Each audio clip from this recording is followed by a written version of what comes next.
Hi guys, thank you for joining the live stream. Yeah, today we have a very interesting thing to listen to, react, and discuss. It was sent to me by an anonymous viewer of mine about 2-3 weeks back. I guess he has listened to it himself.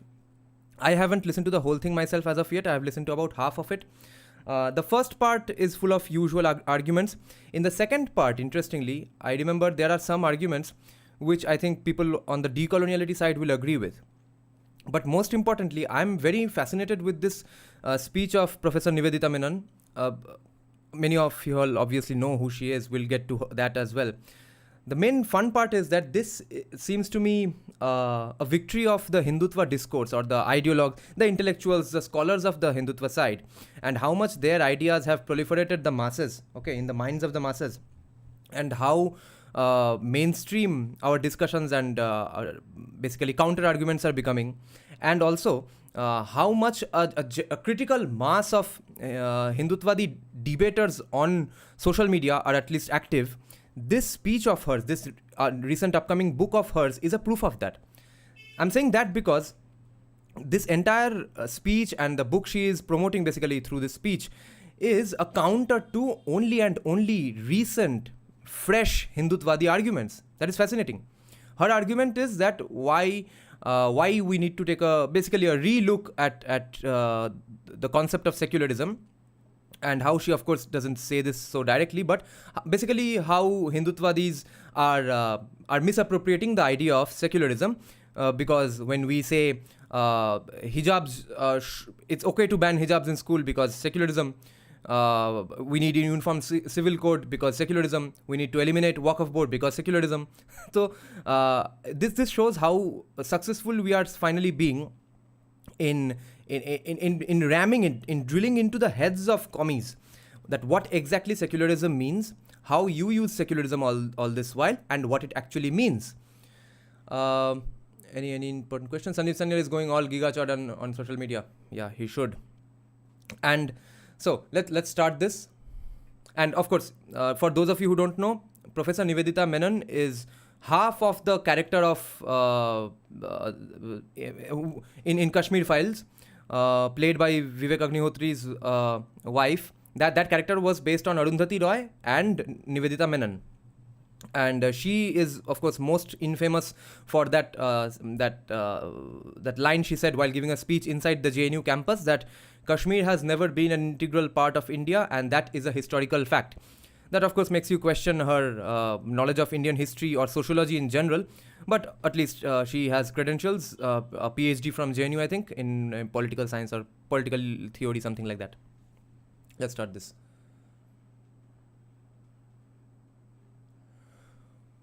Where did it go? And she speaks pretty fast, so we won't be able to listen to it at 1.25x or something. We will have to listen to the whole thing. But there are very deep, nuanced arguments we need to get to. We need to deconstruct everything she says. So we'll all have to be patient here, because none of her arguments should be should affect or victimize the next generation of kids as well. Hoping that someday, if any commie comes across this video, they will have a different way of looking at Professor Nivedita Menon's arguments as well.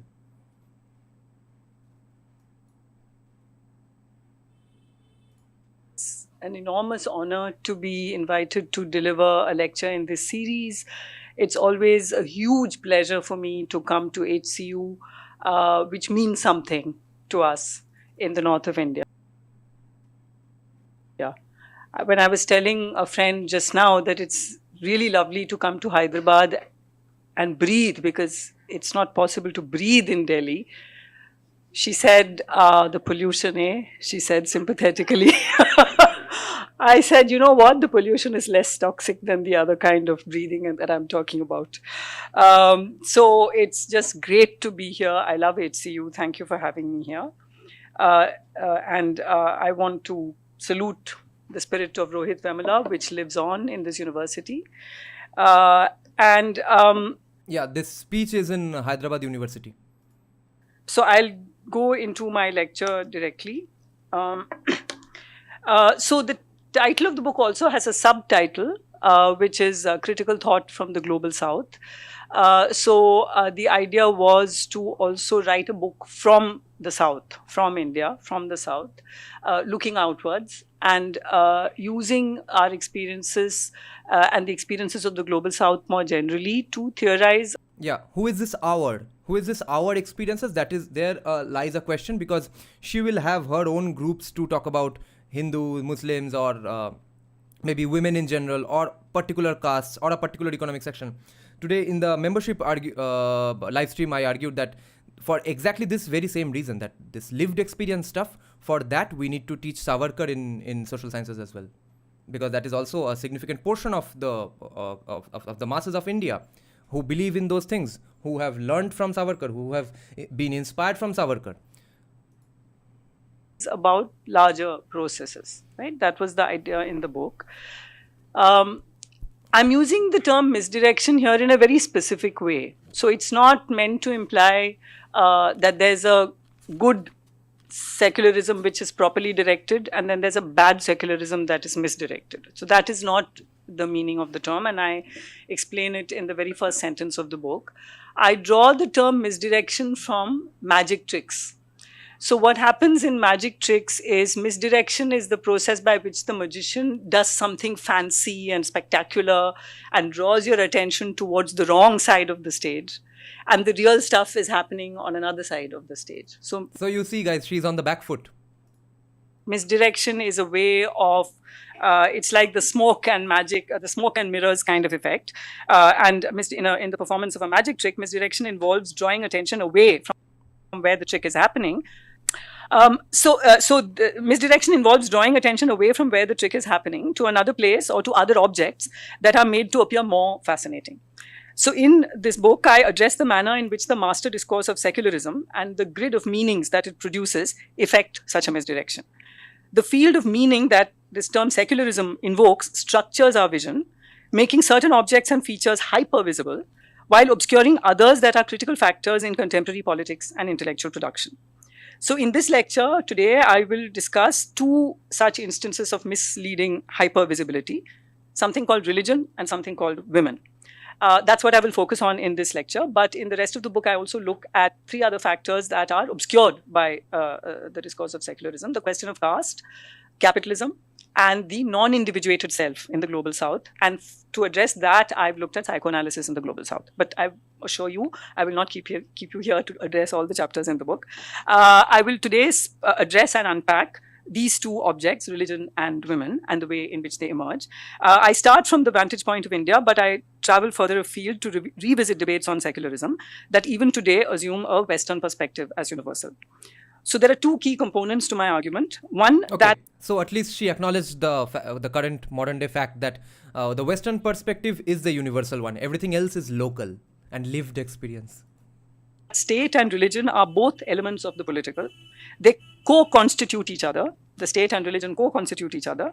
And that religion is not a clearly separable self-standing entity. And the second component of my argument is that secularism is not a value in itself. It is actually not something that contains any substantive values. It is merely a strategy of rule, and it is compatible... Okay. See how defensive she is. This is a big victory. Now, all of a sudden in 2024, a leftist professor is saying that secularism is not a value in itself. It's just a way of doing things. With majoritarian anti-minority politics and capitalist transformation, as much as it may be used by democratic politics. So simply, if you say secular, democratic doesn't necessarily follow. Some of this is what I'm going to be outlining. Globally, in the 20th and early and the 21st centuries, many significant debates and controversies around secularism have circulated around the social roles of bodies marked women. It is no accident, for instance, that the Islamic veil, and I'm doing all these air quotes because as we know, the veils, there are multiple forms of veils, not all veils are Islamic, but the idea of the Islamic veil all over the world and including India has so easily become a sign of the lack of secularism and progressive modern values, and this is not an accident. In the mid-20th century, Frantz Fanon wrote a famous essay, Algeria Unveiled, in which he showed how French imperialism produced the veiled Algerian woman as the justification for French intervention, the veiled woman as a passive object produced by Arab patriarchy to be freed by French modernity. However, once Algeria... France Ferdinand से याद आया Douglas Murray remember we had reacted to a interview clip of Douglas Murray on Lex Fridman's podcast long time back Douglas Murray was making the decolonial argument back then that everyone, these post-colonial scholars criticized the West so much. They said that nothing good has ever come out of the colonial powers, nothing good has ever happened in the West, and we need to replace colonial scholarship. And so instead of that, what do they substitute it with? They substitute it with teachings of or books of Karl Marx and Franz Ferdinand or Ferdinand. I don't know how to pronounce that. Why couldn't you instead teach things written by the people of those lands where you were claiming that the victims of colonization live and the evil West that has produced nothing of value? Why do you instead go and teach only people from the West? Of course, there are flaws in both sides of the argument. Honestly, I think everyone should be reading everyone. But here, the people who are saying one side is good and one side is bad, both of those people who are hard and fast about one side is absolutely good, one side is absolutely bad, they are the ones who are basically stepping on each other's provinces here. Algerian revolutionary women started using their flowing hikes, the form of burqa that they wore, as cover while carrying arms and ammunition. The hike shifted from being a sign of passivity. Franz Fanon also pointed out that the French also used the burqa in Algeria to... Oh, internet was gone. It's returned, right? Let me know if you all can still hear me. I was about to call up the internet guys. Kab chala gaya internet? Arms and ammunition, the hike shifted from being a sign of passivity to a marker of violence.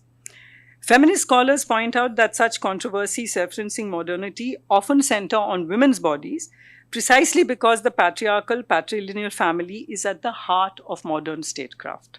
Guys, now she is going to go on a rant of saying just random things which are basically truisms in left-wing academia. We are not going to go into debunking all of that because that's not the point of our video. We will have to basically admit to ourselves that, okay, let's just ignore that, whether that particular premise is right or wrong. Because a lot of us on the Hindutva side also agree with the idea of patriarchy, that there was in fact a patriarchy, now it's not there. I don't believe in that.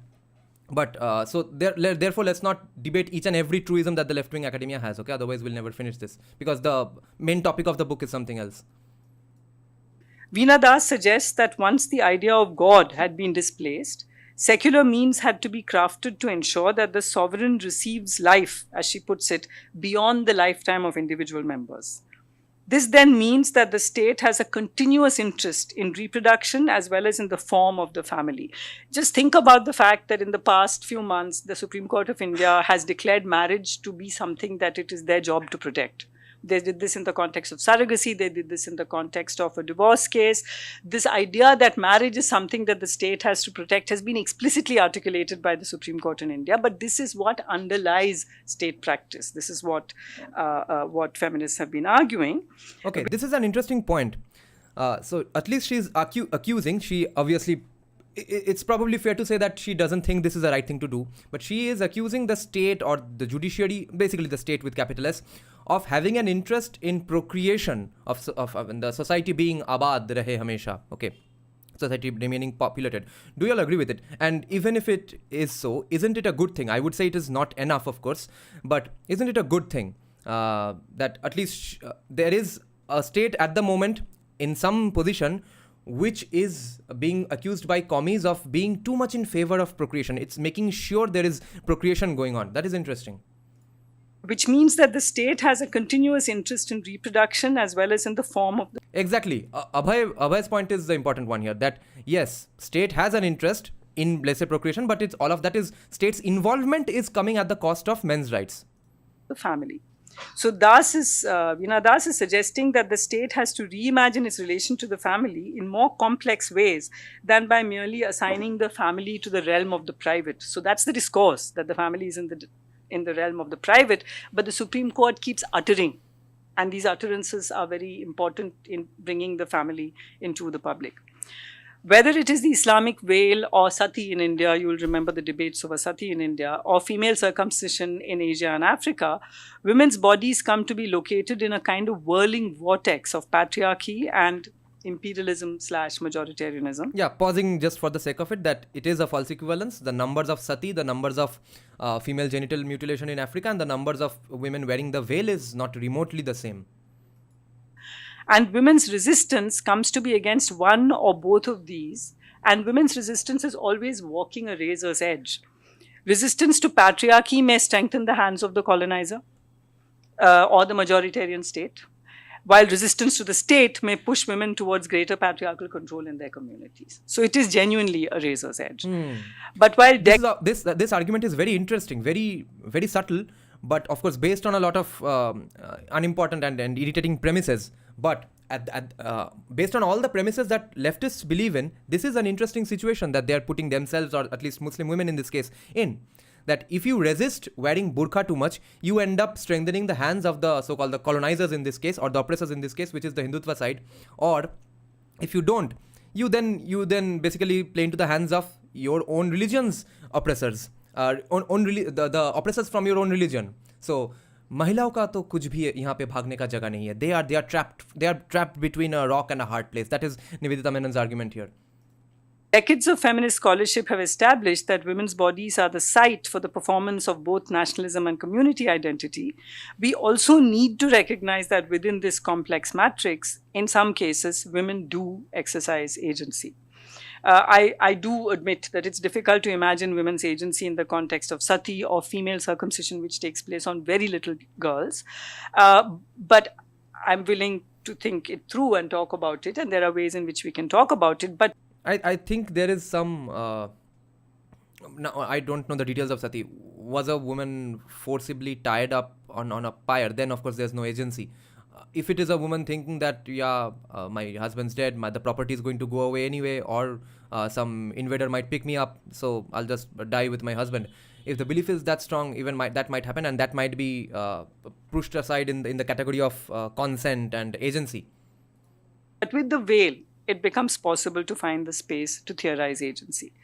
Whether there is pressure to perform femininity through the display of the body, which is also a form of patriarchy. Nawal Saadawi, the Egyptian novelist, famously said when white French feminists were marching in the streets of France against the Islamic veil, she said, I bet most of them are wearing makeup. So makeup as a form of patriarchal veiling is, and Nawal Saadawi, many of you would know, has stood up with her life against Islamic patriarchy as well. But yeah, and makeup is of course a Pandora's box whenever it's discussed on live YouTube live streams. But it is my problem is with the idea of forcing a woman to wear makeup. She is arguing it is that way, that it is sort of a social pressure. Now there is a fine line between pressure, admitting to pressure, and the pressure not being very, very significant. Someone just casually saying that why don't you put some makeup, or seeing everyone else put on makeup, and versus that pressure, the pressure what it was applied, when the pressure was applied to make you do something, that in fact becomes your aspirational model, that in fact becomes your fashion. The lines between all these things are very, very thin, so you don't know where pressure ends and where aspirational model begins. Okay, but all I'm saying is admit makeup for what it is. I'm saying this both to feminists, commie feminists, Hindutwadi feminists, Andrew Tate fans, etc. Feminist is for looking good. Looking good is for a very specific thing, that I'm trying to show the opposite gender that I am attractive, and you might want to have me. And but then the question comes in that why are basically good-looking couples, happily married, why are they also dressing up and let's say putting on makeup while going to a party, etc.? Because they want to give it's all subconscious. The subconscious vibe that yes, I am good looking, you might want to have me, but you can't. I'm unavailable, and therefore I'm sort of above you. So there are all these unconscious and subconscious layers, I think, going on in the realm of looking good, putting on makeup, etc. My problem is with the idea that women are pressured into putting makeup, or that putting makeup is the only thing that people do. No one else, no gender of no other age does anything to look good. But I think there is a valid case to make in favor of looking good. I think people should try to look good and make an effort in looking good. The world is the world needs beauty. Why shouldn't we have beauty? But when she sees white French feminists marching against the veil, that was her famous statement. I bet many of them are wearing lipstick. Yeah, I'm Shastri. Yes, she hasn't gotten to her main argument yet, but I'm just clearing the as many premises as I can without completely digressing. There is pressure to perform femininity in multiple ways, through display of the body or to cover up and to protect community honor. And in either case, the woman's decision to do either will be produced at the juncture of multiple historical processes: imperialism, majoritarian politics, patriarchy, family, misogyny, racism, casteism. For those of you who don't follow my live streams and who have not yet heard of Professor Kaushik Gangopadhyay's book, The Majoritarian Myth, the idea is majoritarianism is not an important topic to be spoken of. Who is a majority, who is a minority does not matter, as long as the majority does not have a linear theory of social evolution. It does not have an identity based on a theory, okay? If a majority has a linear theory of social evolution or an identity based on simply theory, a book, okay, which does not change or evolve with empirical evidence around you, then you might be a threat. Then, in that case, if a majority does not have that, but a minority has that, even then the majority is under threat, as shown by almost all genocides and exoduses around the world, okay? Except the one genocide that between the African tribes, Hutu and something else, I keep forgetting those names, which in the Rwanda genocide, that was the only case where the majority had a linear theory of social evolution and they massacred a minority who probably also had a linear theory of social evolution, but that was the only case. Except that all the major genocides of the world has happened because the minority had an LTSC, whereas the majority didn't. See situations like West Bengal, Noakhali, Kashmir, etc. Okay, just the fact that you are a majority does not matter at all. And of course, in cases such as religiously mandated covering up or the prohibition on women's temple entry, the woman's interpretation of faith is also very much part of the picture. So I want to understand here how the discourse of secularism has enabled Hindu supremacism in India. I will be, I should say Hindutva supremacism perhaps, but since they speak as Hindus, I'm going to call it Hindu supremacism also. I'll be saying this later on, but the terms communalism, religious fundamentalism, religious revivalism, these are no longer very useful. Some terms have become obsolete because we have demolished all the arguments based on those terms. So you see, this is a complete show of victory of the Hindutva arguments. But anyway, how many of you all agree that Hindutva or Hindu supremacism is what is actually going on? Because I think supremacy is that in that situation where you are saying your ideology is the best and therefore people should or have to or must follow that ideology. In that case, I guess it is, if not Hindu supremacy, Hindutva supremacy that's going on, that a large number of people who do believe in Hindutva think that that ideology is best and everyone should come under this fold. But that argument could be made against absolutely any ideology, any thought process in the world. Everyone is a believer in a particular ideology because they think that ideology is the best one. Is a commie because he's a Hindutvadi? No. A commie is a commie because he thinks communism is the best thing ever. So he's a commie supremacist now. So I don't know. I don't see the point in bringing the idea of supremacy here in this case, unless you are just trying to be a sasta woke white woman from California because you're trying to equate this with white supremacism. What is, as far as Hindutva is concerned, what we have is a clearly Hindu supremacist state. So it's interesting that there are points at which Hindu supremacism functions as if it was secularism. Oh. And obviously the most... what? This is fun stuff. Hindutva supremacy functions as if it's secularism. What is this? Is this even a criticism? Has she secretly joined the RSS? M. Shastri is saying Hindu supremacy won't get much traction in the mainstream. Even at the heights of Ram Janmabhoomi, we said Babar is bringing shame to Muslims. Absolutely. And some people are now saying that there is no Hindutva wave really. And it is so true. If there was a Hindutva wave, BJP would not need to give freebies. Madhya Pradesh में last moment में लाडली बहना बहना घुसाना पड़ा क्योंकि Hindutva wave नहीं है. तो कहाँ का सुप्रीमेसी? एटलीस्ट मेजोरिटी पॉपुलेशन हो, फिर उसमें एक थियोरी हो जो कि है हिंदुत्व, तब जाके कोई प्रॉब्लम तो होगा. Otherwise, if it's on an individual level that I am a Hindutvadi guy who thinks Hindutva is better than all ideologies, then of course I am a Hindutva supremacist in person. But the state, society, country is not Hindutva or anything supremacist. The state is state supremacist, frankly. Obvious example that comes to mind is the question of the hijab in Karnataka, which you're all familiar with, but I do want to go through it with you in this particular context. So in early 2022, our screens filled with images of educational institutions in Karnataka that barred their gates to women in the hijab. The ostensible reason was that the hijab violated the uniform which students were expected to wear. Dense with implied violence, these images of a Hindu nationalist BJP-ruled state evoked similar policies by France, the progenitor of a secularism defined as the hard separation of state and religion. France is... Yeah, and that was the brilliance of the Hindutva side's arguments, and therefore she's having to write this book and give this speech. That example, supposedly, of the separation between state and religion. We'll come back to France later. But these images that we saw of hijab-clad girls outside locked gates captured in one frozen instant the ideological violence of the Hindu Rashtra. Here is the marked and stigmatized Muslim female body, exiled from the resources of the nation, kept out by iron gates, to be admitted only on terms set by Hindutva.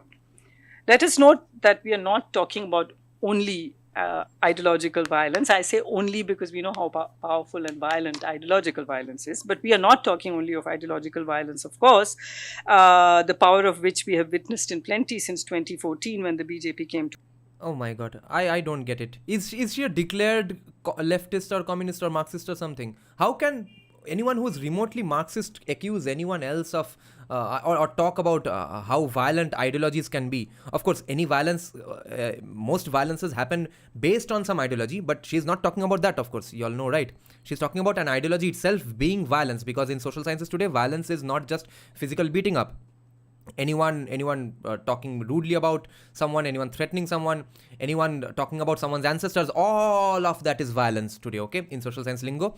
But my point is, if she is a leftist, if she's a Marxist, which I'm not sure about, I don't know what to do about this. But of course, she would say that everything she writes is based on Marxist premises. Therefore, I think I can accuse her of being a Marxist. So, based on that, if she is a Marxist, what is that? What is Marxism other than ideological violence on any business owner or any property owner? Okay, so I think she should not be an ideologically violent person and quit Marxism. To power, we know the violence that mere words from the right quarters can unleash. Love jihad, गौ हत्या, कपड़ों से पहचाने जाएंगे. Statements of this variety function as... Okay, all the others are तो factually wrong, but the कपड़ों से पहचाने जाएंगे argument is applicable for people who wanted their पहचान to be discernible from their kapras, okay? So that's not on Hindutva, frankly. As a dog whistle to Hindutva organizations that are emboldened to wreak actual violence, physical violence on Muslims. As more and more colleges in Karnataka denied entry to women wearing the hijab and therefore their right to education, the BJP government in Karnataka backed such moves, invoking the Karnataka Education Act of 1983, section 133(2), which states that students must wear a uniform chosen by the college authorities. Okay, let me just check two comments that I want to respond to. Meera Tripathi is saying, yes, why she is not just a Marxist, she is an urban Naxal. No, but here we are not going with just ad hominem attacks, okay? So I can just say she's a commie and not listen to her speech as well. But we are trying to get into dissecting her comments and her thoughts so that we can come up with better counter-arguments which help next generation of kids who are potential victims of her ideological violence from not getting inducted into that cult, so that they know that no, actually what she is saying is absolutely wrong. There are counter arguments to that. For that reason, we are not going to stop at just calling her an urban Naxal. We are going to confirm whether she actually identifies as a Marxist or not. Because a lot of times you will meet these people who you'll think is, oh, that's just a commie argument. But if you talk to them and sit and talk with them long enough, they will say that no, I don't even like Marx. Marx was very harsh towards basically Indians or indigenous people. Therefore, I'm not a Marxist. But the Marxist ideology has its tentacles so much in each and every basically paragraph of social media academia, social science academia, that it's hard to not be a Marxist. But even then, many of these people actually don't like being called Marxist. That's not because they are ashamed of Marx. They think that Marxism is actually wrong in the nuts and bolts. That doesn't mean they're libertarians, but there are different shades of leftist politics that they subscribe to. Okay, next M. Shastri is saying, by the way, Supreme Court just quashed another line of her argument. Don't disturb status quo. SC allows Hindu prayers to continue in cellar of Varanasi's Gyanvapi Mosque. Yeah, that she will address that. What is the status quo and what is public morality? She will get into those things. Also, we are also tracking their shifting position. That the shifting position is the most fun part today in our live stream. The government's directive, while invoking this section, added, and I quote the government statement, clothes which disturb equality, integrity, and public law and order should not be worn. The first claim, therefore, is that the hijab violates uniformity of dress, hence equality. This is the first level of Hindutva ideology, familiar in India since the 1990s, presenting itself as the only genuinely non-discriminatory politics. Now, where is her loss in this? She does not triumph out of this argument, out of this entire line of argument, because she just says that Hindutvadis think they are on the side of equality, whereas they are not, and here is why. She doesn't say that. She just says and makes fun of it, and as if just singing to the choir.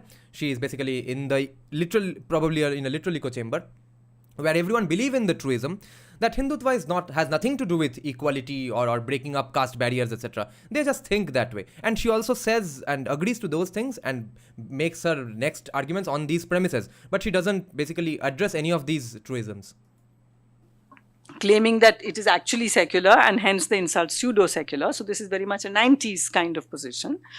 So those who accept and recognize religious difference are supposedly pseudo-secular. The claim to uniformity in policy was fraudulently demonstrated in some colleges by a few students, male and female, who came wearing saffron shawls, implying that if the hijab was permitted, so should a Hindu form of dress. The colleges then, in an ostentatious gesture of even-handedness, banned both saffron shawls and the hijab.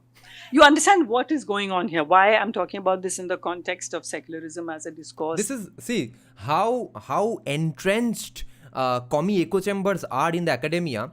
See, notice that from she talking to an audience of supposedly critical thinking kids is the same as me talking to my YouTube channel.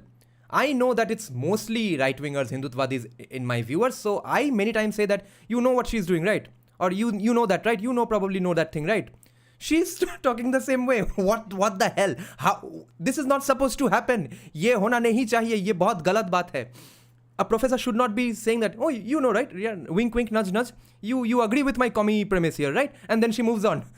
This shows how corrupt, morally corrupt this entire system is. That misdirect. So apparently what's going on is, and you will have noticed that the debates in social media and so on focused on the uniform, focused on how important it is that people should wear the uniform. So the game of getting other students to wear saffron scarves, which have nothing to do with Hinduism at all, as we know, was meant to reinforce the idea that this... At all, as we know... See, you first agree with me. You know this is a truism, right, guys? Folks, kids, agree? Chalo, let's move on to the next point. This is a YouTuber. This is the state being even-handed in terms of the hijab.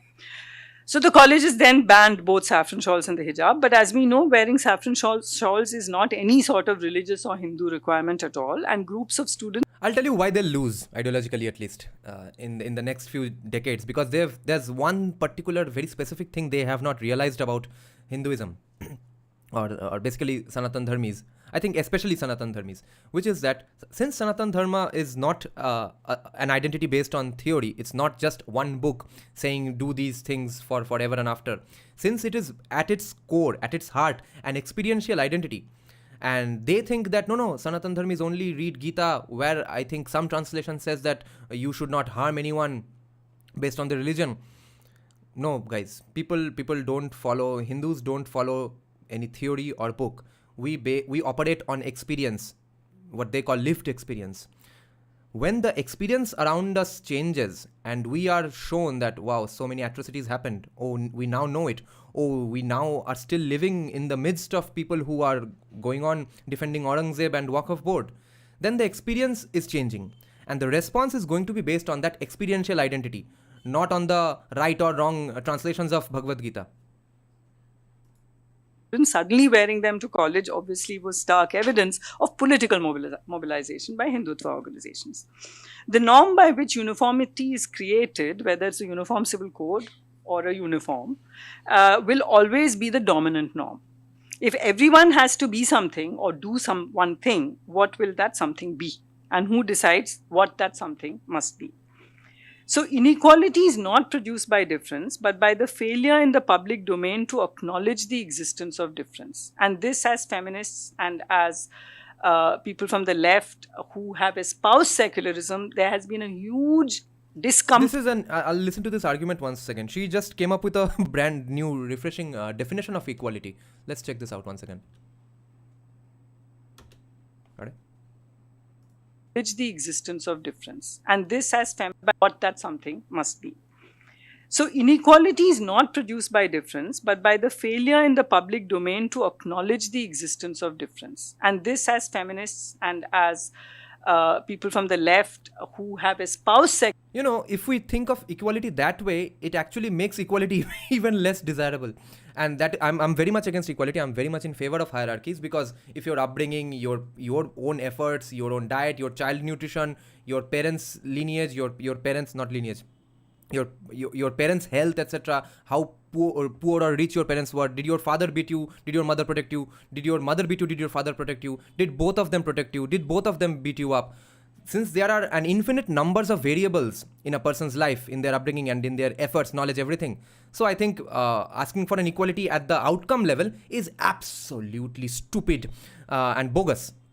Therefore, and that is actually what also people know innately, that I'm not that as big as that person. This is something people know innately. It's only when some commie comes and drills it into their minds that no, you see, aren't you oppressed? That's when shit hits the fan. And I think therefore, first of all, equality is undesirable because it is an impractical goal to have.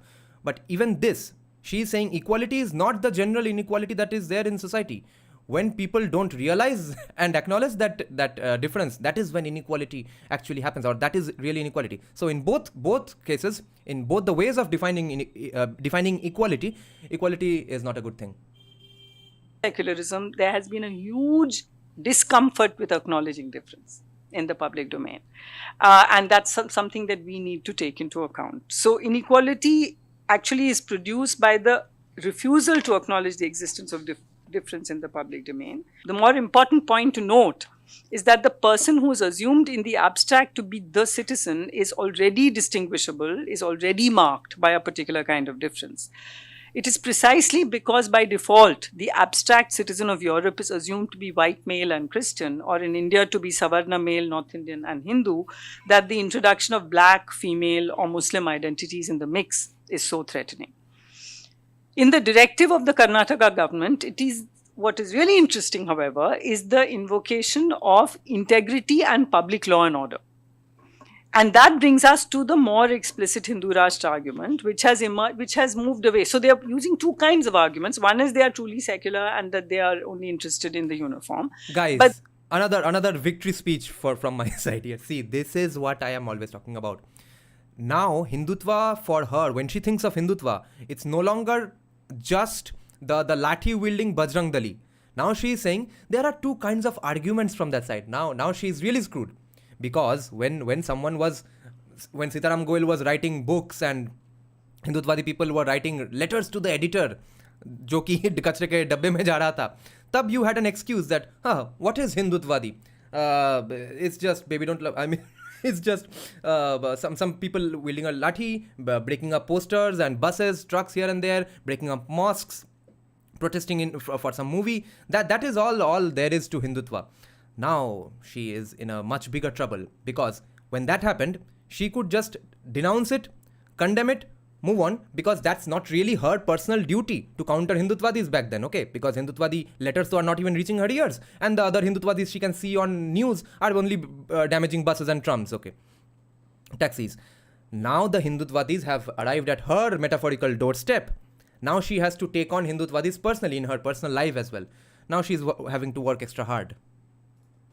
The other argument, so the more explicit Hindu Rashtra argument that we have seen since 2014, and which has emerged more and more in the public domain ever since the carnage of Muslims in Gujarat in 2002, and which has become the dominant discourse through much of India since 2014. Guys, did she just say carnage of Muslims? Carnage of Muslims in Gujarat. Doesn't that mean that Muslims were the perpetrators, which they were in terms of the Godhra train burning? Did she mean to say carnage on Muslims, or didn't even mean that? Did she actually deliberately say carnage of Muslims? Is that claim to be true secularists is used when they want to, like in Karnataka, but the explicit... Yes, and that is what communists also did for all these years. That is why you lost so many arguments. That is why, as a counter to these victorious arguments, you had to write a book and give this speech. That is the point. The project now is that of the building of a Hindu Rashtra which marginalizes, assimilates, or physically eliminates minorities and all others who resist it. Revealingly, the High Court judgment, Karnataka High Court judgment, while ostensibly upholding the secular principle of hijab as violating the rule of identical uniforms, added that the insistence on wearing of parda, veil or headgear in any community may hinder the process of emancipation of women in general and Muslim women in particular. The emancipation of women was not a question that the court had been asked to consider at all. The Hindu Rashtra narrative is clearly reflected in the way the Karnataka High Court mobilized constitutional provisions of gender equality to delegitimize Muslim practices. Now, this is where the problems with her arguments lie.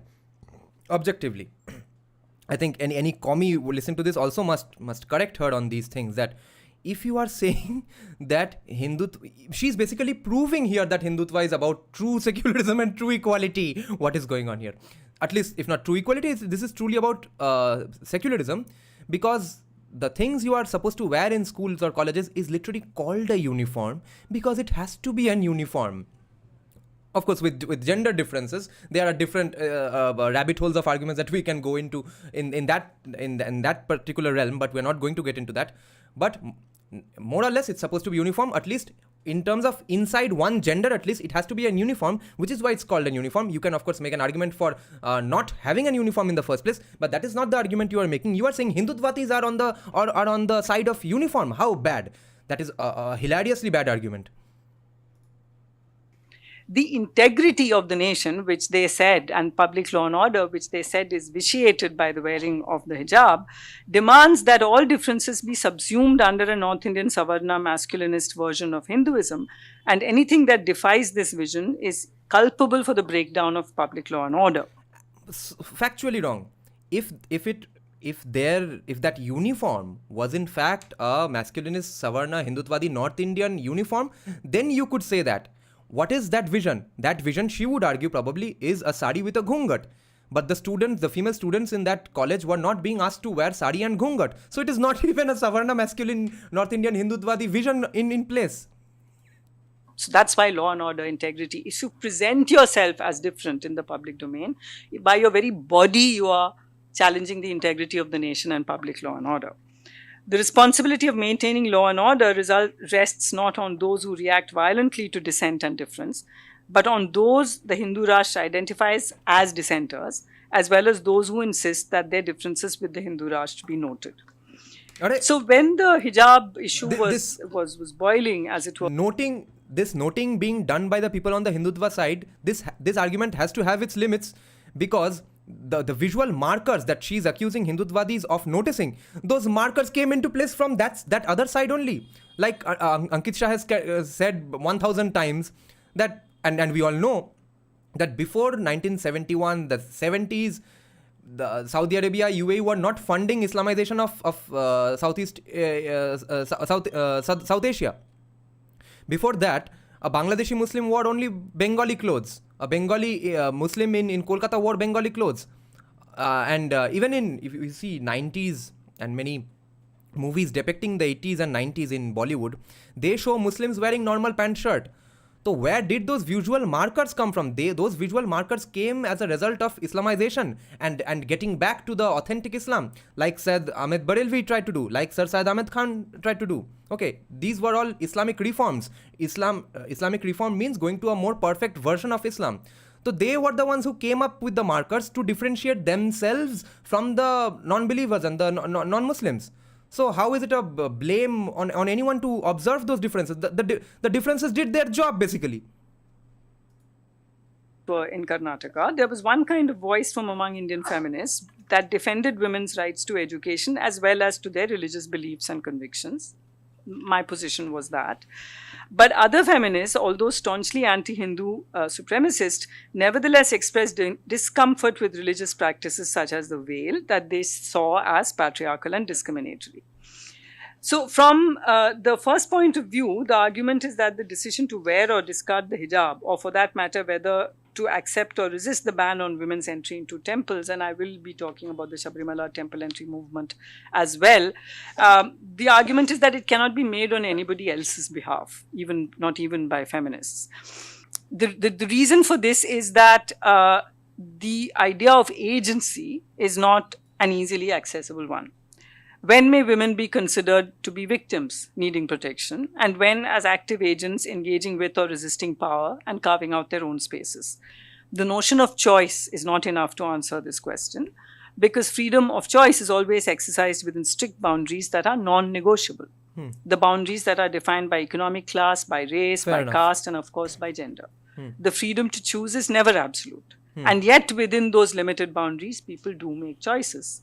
How are we as feminists, or as any kind of, I will use the short form progressive, although I find it problematic term, but since everybody will understand what I mean when I say progressive politics, when we are choosing from that point of view, how are we to understand these choices without invoking totalizing notions such as false consciousness?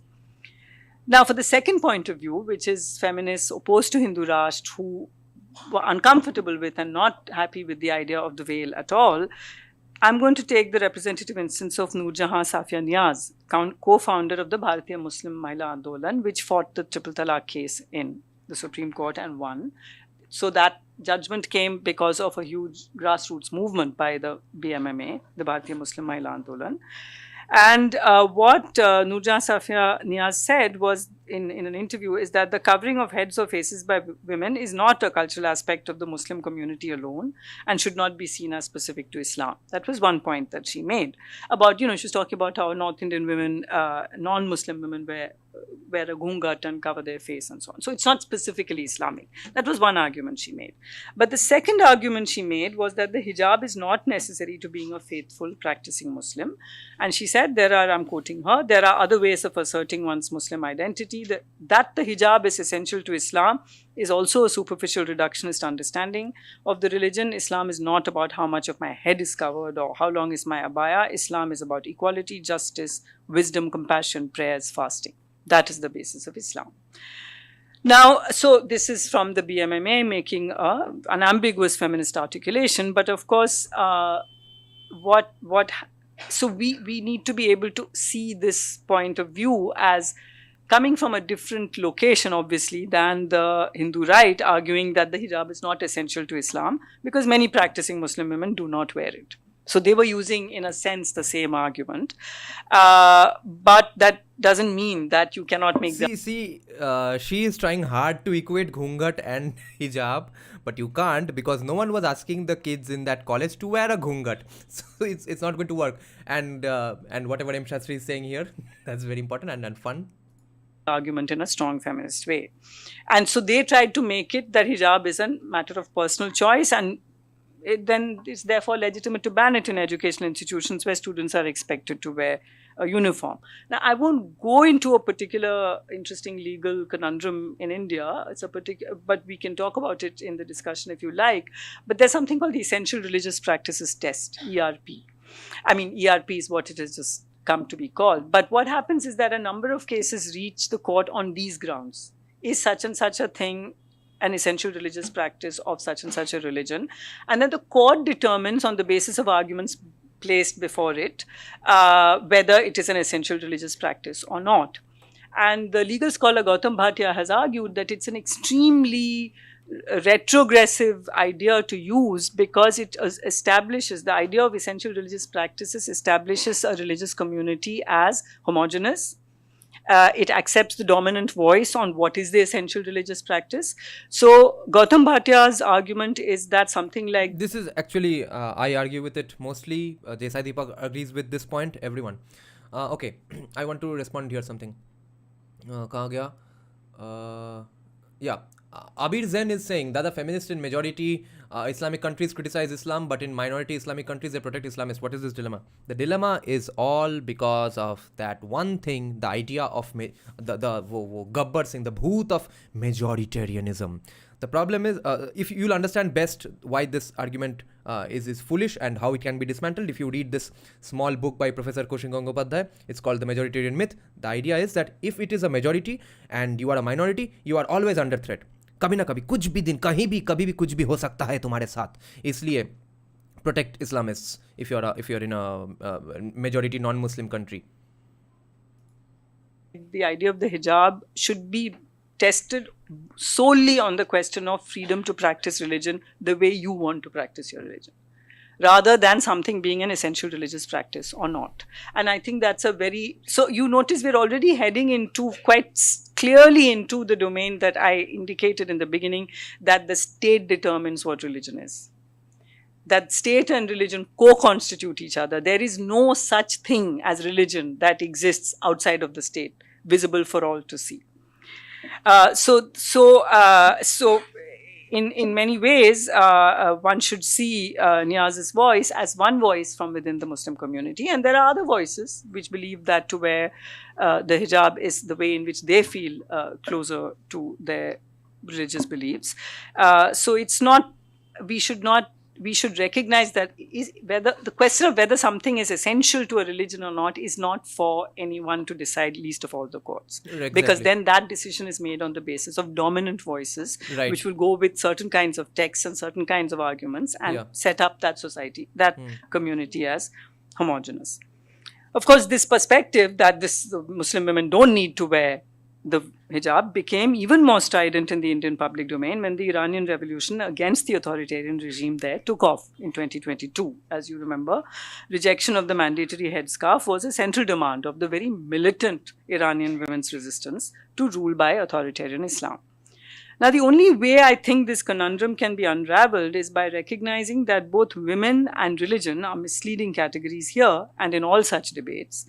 And this complex understanding was best articulated, in my opinion, by a panel discussion by Iranian women on the forum Jadaliya. I'm not sure I'm pronouncing it correctly. Jadaliyya. I urge you to go find it. It's a website. So that panel discussion among Iranian women was on the ongoing struggle of the Iranian people against a regime in the hands of patriarchal mullahs. They made it clear that the struggle is not against Islam and it is not about hijab everywhere and at all times. They were opposed to the Iranian state. They were opposed to the forcible enforced hijab, and they made it clear that the struggle is not against Islam and not about hijab everywhere and at all times. What we are witnessing in Iran, they said, is reflected all over the world, wherever there is resistance to the gendered ways in which all states control populations. This may be by compulsory conscription in wars of men, mostly, that people have no interest in. And at that time in Russia, we were seeing on television screens, whenever the mainstream media chose to report it, Russian men were fleeing their country to avoid military service in Putin's war on Ukraine, right? So they were. So what they're saying is that this kind of resistance, if you frame it as religion and women, you're missing the point. The point is that the state controls populations in multiple ways, and gendered control of overpopulations is an important aspect of the state's control. And this idea or the space that is designated as religion. Just to clarify, this is a very nice point, a very interesting thing to look at, that the response of the judiciary, the state, the government, executive, everyone is very gendered, that specific things for specific genders. But it's not entirely wrong, because they are also responding that judiciary of any country, that state of any country comes from that society. They are basically responding to the social norms or those social realities of the society. So it's not like one fine morning Chandrachud came from a spaceship and decided, chalo, today we are not going to do gendered norms, or today we are going to do gendered laws. It's not like that. It's just an extension of the social realities. Religion is a very important tool in the arsenal of the state to control people. So, which is, please let me immediately clarify, and I hope that's very clear. This is not to say that people don't have faith themselves and people don't belong to religions and believe in those religions.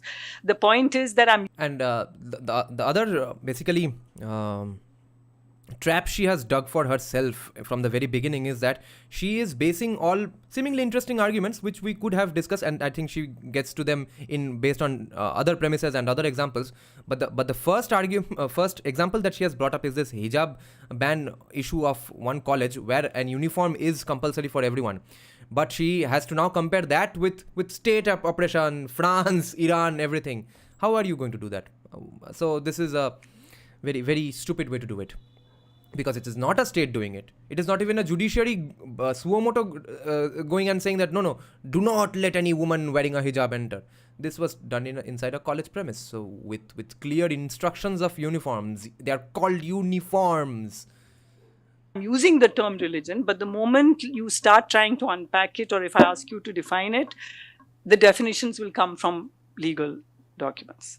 It will come from the way the state defines something, which means that we have to think of ways in which people observe their faith below the radar of the state, outside that, and then what is that, right? What are those spiritual? So Russian men was fleeing the country, or it could be by making the hijab central to reasons of state, in Iran by compulsory veiling, in France and India by compulsorily unveiling the Muslim woman, in the USA by denying autonomy over their bodies to women by criminalizing abortion. The way in which this panel resituated the hijab issue out of the unquestioned... I'll tell you where there was actually something specifically for men as well. That also applied for women, but men are not supposed to go into women's bathrooms. Now even that has changed, because apparently we want to get rid of gendered laws. Categories of both religion and women was very... M. Shastri, this is her example of gendered laws. That gendered law के extension में वो example दे दिया. Since gendered laws show that only men are conscripted against their wishes in the army, so we saw that Russian men were fleeing Russia when they were supposed to get into the army. She wanted to this was sort of a passing knock on the idea of masculinity and men protecting, etc. She was pointing out that men of at least Russian men in that situation were so weak and sissy that they were even running from the one gendered law that applies to them. Productive. Then the case reached the Indian Supreme Court, and as you know, it's a split verdict. It is now going to come up again. But let's take a quick look at French secularism as majoritarianism. This is interesting. France instituted a ban on what was called conspicuous religious symbols in public institutions in 2010.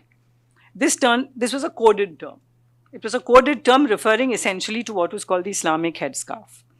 Scarves worn for other than religious practices, religious purposes, for example, fashion statement or protection of hairstyle.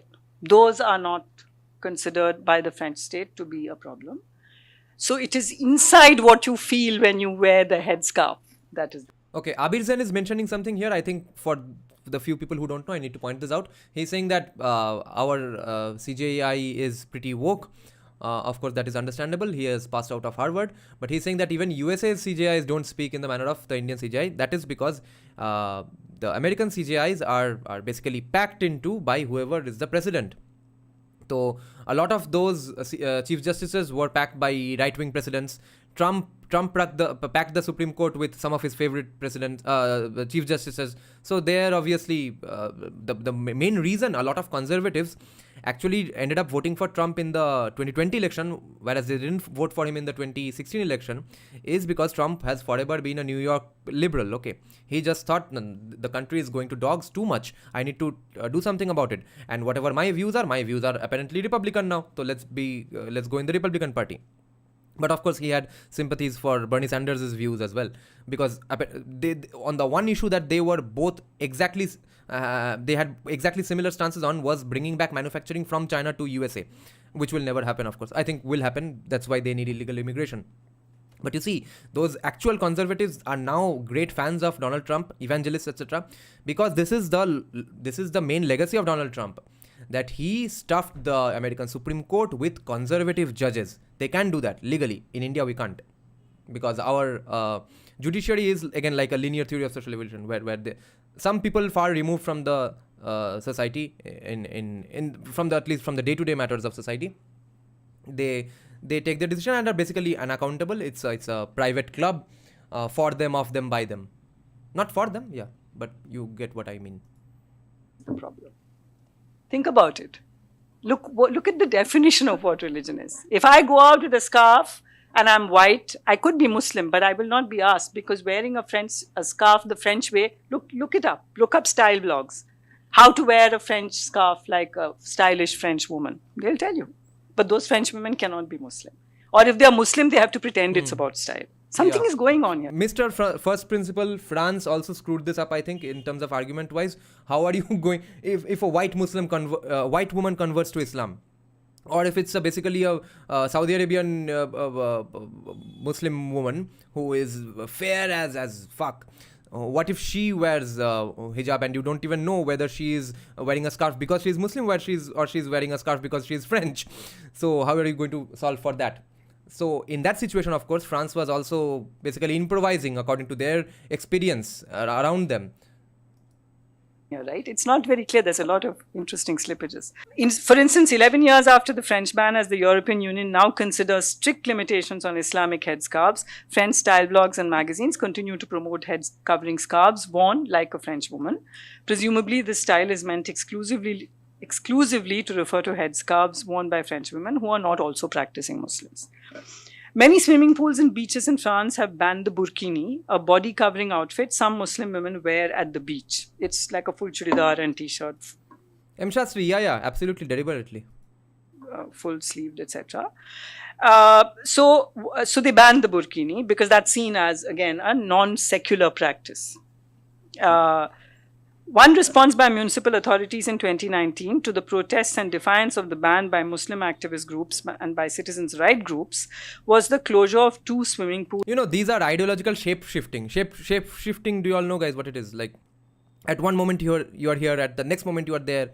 It's sort of a science fiction thing. So this is shape-shifting. At one moment she is deliberately conflating religion and culture, deliberately, because she, as a defense for doing that, she will say that, yeah, in the end, what does culture and religion really matter? Both of them are certain ways to control women's bodies, or basically give you a set of do's and don'ts in society. It's just nothing more than that. But of course, when the time comes, in different contexts, she will ignore culture, favor religion. In some contexts, she will ignore religion and favor culture, etc. Pools in southeast France, and in May 2021, the city took heed of the continuing protests, permitted swimmers at public pools to use burkinis, but later that month, the city's administrative tribunal overruled the decision as contravening hygiene and security rules. You see, the invocation is continuously of some kind of secular value. Hygiene, public order, security rules, and the ban on the burkini was finally upheld in. So you see, she is having to come to terms with one very interesting thing that is very important. She is noticing that whether it's France or Hindutwadis, इन दोनों का weapon या tool है, शस्त्र है, ये सब करने का है सेक्युलरिज्म ही, जो कि अब तक तो हमारा शस्त्र था. अब ये लोग भी भोसरी वाले ने यूज करना शुरू कर दिया. अब क्या करे? So she is going to find out the limitations of secularism very soon. But I would say that who asked you to use this word secularism as a far removed commandment book, a sort of a term for ever and after? We did improvisations anyway. So now even improvisations are only going on. True, you didn't even know the meaning of secularism until J. Sai Deepak started going around giving speeches. I think she doesn't know the meaning of secularism. I don't think any communist in India, any leftist in India remotely knows what secularism means. Separation of state and religion means secularism. So that never happens. So I think they think secularism means that it won't be majoritarian. I don't know what these two things have got to do with each other, but that is what they think secularism is. That protect the minority religion at all costs, even if it is the biggest majority in the minority religions. In 2022, which invoked principles of religious neutrality. So the court banned the burkini, banned women from being at the beach in chudidars and arm covering dress because it violates the principles of religious neutrality. And in the service of this religious neutrality, for some years earlier, 4 armed policemen in Nice had forced a burkini-clad woman to remove some of her clothes. Important. She is now saying that this religious equality. What did she use? Sorry. Let me just listen to the exact phrase. Religious what? 4 armed policemen in Nice, service of this religious neutrality. Right. Brilliant word. Religious neutrality is what secularism was always supposed to be, the way we understood it when growing up, okay? And that never happened. So now she is saying this religious neutrality is a bad thing. She is basically saying that in service of that religious neutrality, again, women's bodies were oppressed. Some years earlier, 4 armed policemen in Nice had forced a burkini-clad woman to remove some of her clothing, finding... I guess this is where libertarian has better answers. Or phrases like live and let live. So negative rights versus positive rights. Is religious neutrality going to come from the state when it comes to favoring one religion over the other? Not doing that could be called negative secularism or religious neutrality only in terms of negative rights, because I'm equally removed from both. But now positive secularism or positive religion neutrality is this, which also libertarians would argue against, that this is an extension of all positive rights and demands, etc., reservation, everything. That no, I'm now going to go and tell you neutral बन भोसड़ी के neutral होगा नहीं होगा तो कैसे चलेगा, बनना ही पड़ेगा, तुमको equal होना पड़ेगा. So going around telling that is now creating these problems, because let's just consider an innocent Muslim woman is actually feeling harassed for absolutely no fault of hers. She comes from a probably good family where the burkini is just a fashion statement or just a way to go to the beach, whatever. She at that moment is harassed for basically no reason by 4 male policemen. Who is to blame for that? Your idea of positive rights. Her for not wearing, I quote, an outfit respecting good morals and secularism. Morals and secularism. I think we should just exchange our corps.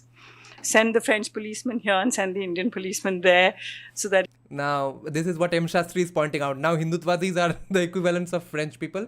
Okay. I need to respond to this. Abir Zain is saying, but Dada, culture changes. When culture changes, then does French constitution change or update? I have no idea. I don't know anything about French constitution, okay? I was saying that only about USA. Avinav is saying, so wearing uniforms inside a private educational institution is cultural also. When she tried to make it a religious oppression by majoritarians, it became an uphill task for her. Exactly. She basically shot herself in the foot. Metaphorically. Abhay is saying, but this is very subjective. Culture grows and evolves. It can be influenced by other cultures too. State cannot regulate it beyond a point. It is infringement of... Very true. I absolutely agree with it. And the problem with that is... that is a result of that positive rights thing. Thinking like that. Not like a libertarian. उसके वजह से ही वो चीज़ हो रहा है. They have ceded the centrist position which has now been occupied by the right in India. So now they are very, very apprehensive and scared. Very true. I'm glad you are getting it. Why we did this live stream. That Indian policemen learned that wearing a bikini is about respecting morals. And French policemen would learn that covering up is an instance of morals. Meanwhile, the most conspicuous religious symbol of all in France, the habit worn by nuns, is not an issue in the French public domain. What is uniform is what the dominant value is. So dominant क्या बोलने में ये जो stammering हुआ, यही है जीत Hindutva ideology का discourse का, ठीक है? तो सुनो, she is going on shooting herself in the foot one after the other. The habit, because everyone I think agrees that no right in India is moral, is absolute. Everything is subject to public morality. What is going to be the public morality? Unless you say it should not be subject to public morality, fair enough. Stop cancelling people. Okay, give J. Sai Deepak the voice in JNU without any protests. Let's see where that takes you. Then you are going to, of course, say no. He is encouraging Nazism, so we can't.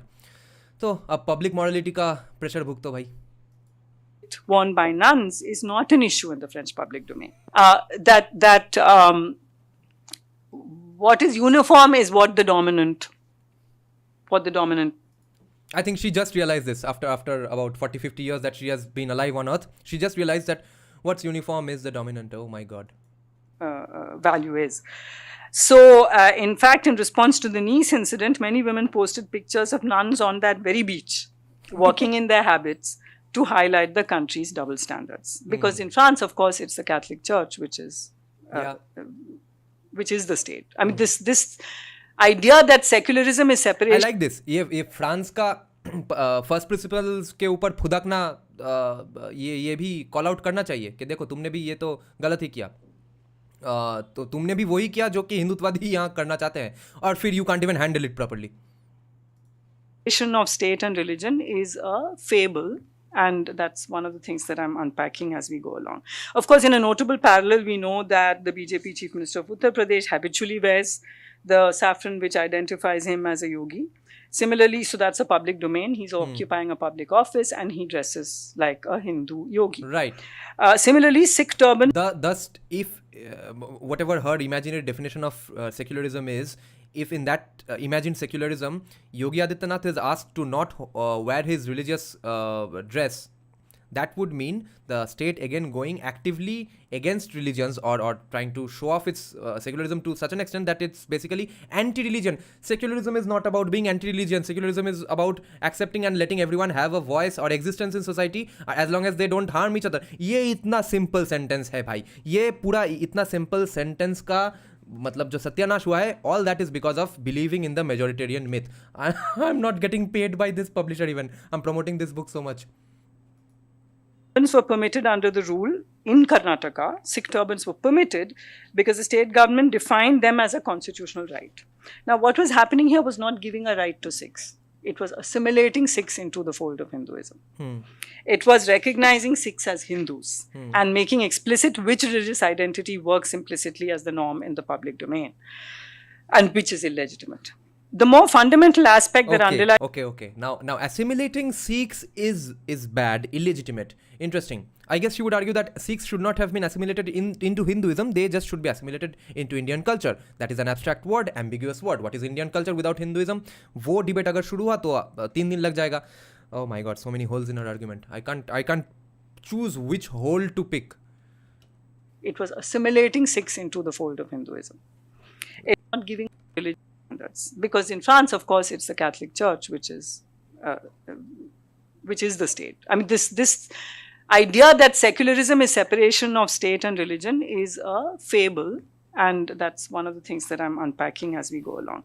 Of course, secularization, separation of state and religion, it doesn't have to be a fable. It can be done, but the person Yogi Adityanath is not the state.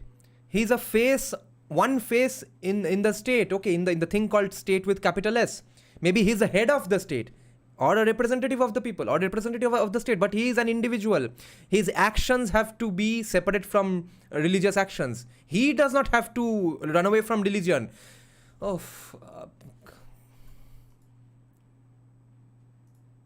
In a notable parallel, we know that the BJP Chief Minister of Uttar Pradesh habitually wears the saffron which identifies him as a yogi. Similarly, so that's a public domain. He's occupying a public office and he dresses like a Hindu yogi. Similarly, Sikh turbans were permitted under the rule in Karnataka. Sikh turbans were permitted because the state government defined them as a constitutional right. Now, what was happening here was not giving a right to Sikhs. It was assimilating Sikhs into the fold of Hinduism. Yeah. This one then is a good point, which is why essential religious practices should not be decided by judges. Hinduism. It was recognizing Sikhs as Hindus And because Sikhs even don't wear helmets. Their pagdi is not going to save their heads from getting run over by a truck, right? And if, let's say, a Sikh man riding a bike or a scooter in front of me falls down and dies, and because of his mistake, my car goes over their head, I'm going to be the one screwed up because that person did not wear a proper helmet. making explicit which religious identity works implicitly as the norm in the public domain and which is illegitimate. The more fundamental aspect that underlies this double standard has been made invisible, for built into secularism understood as in uniformity is the implicit requirement that all citizens adhere to the dominant norm. What is called secularism in France and in Europe generally was achieved in the 17th century. M. Shastri, yes, that is a good point.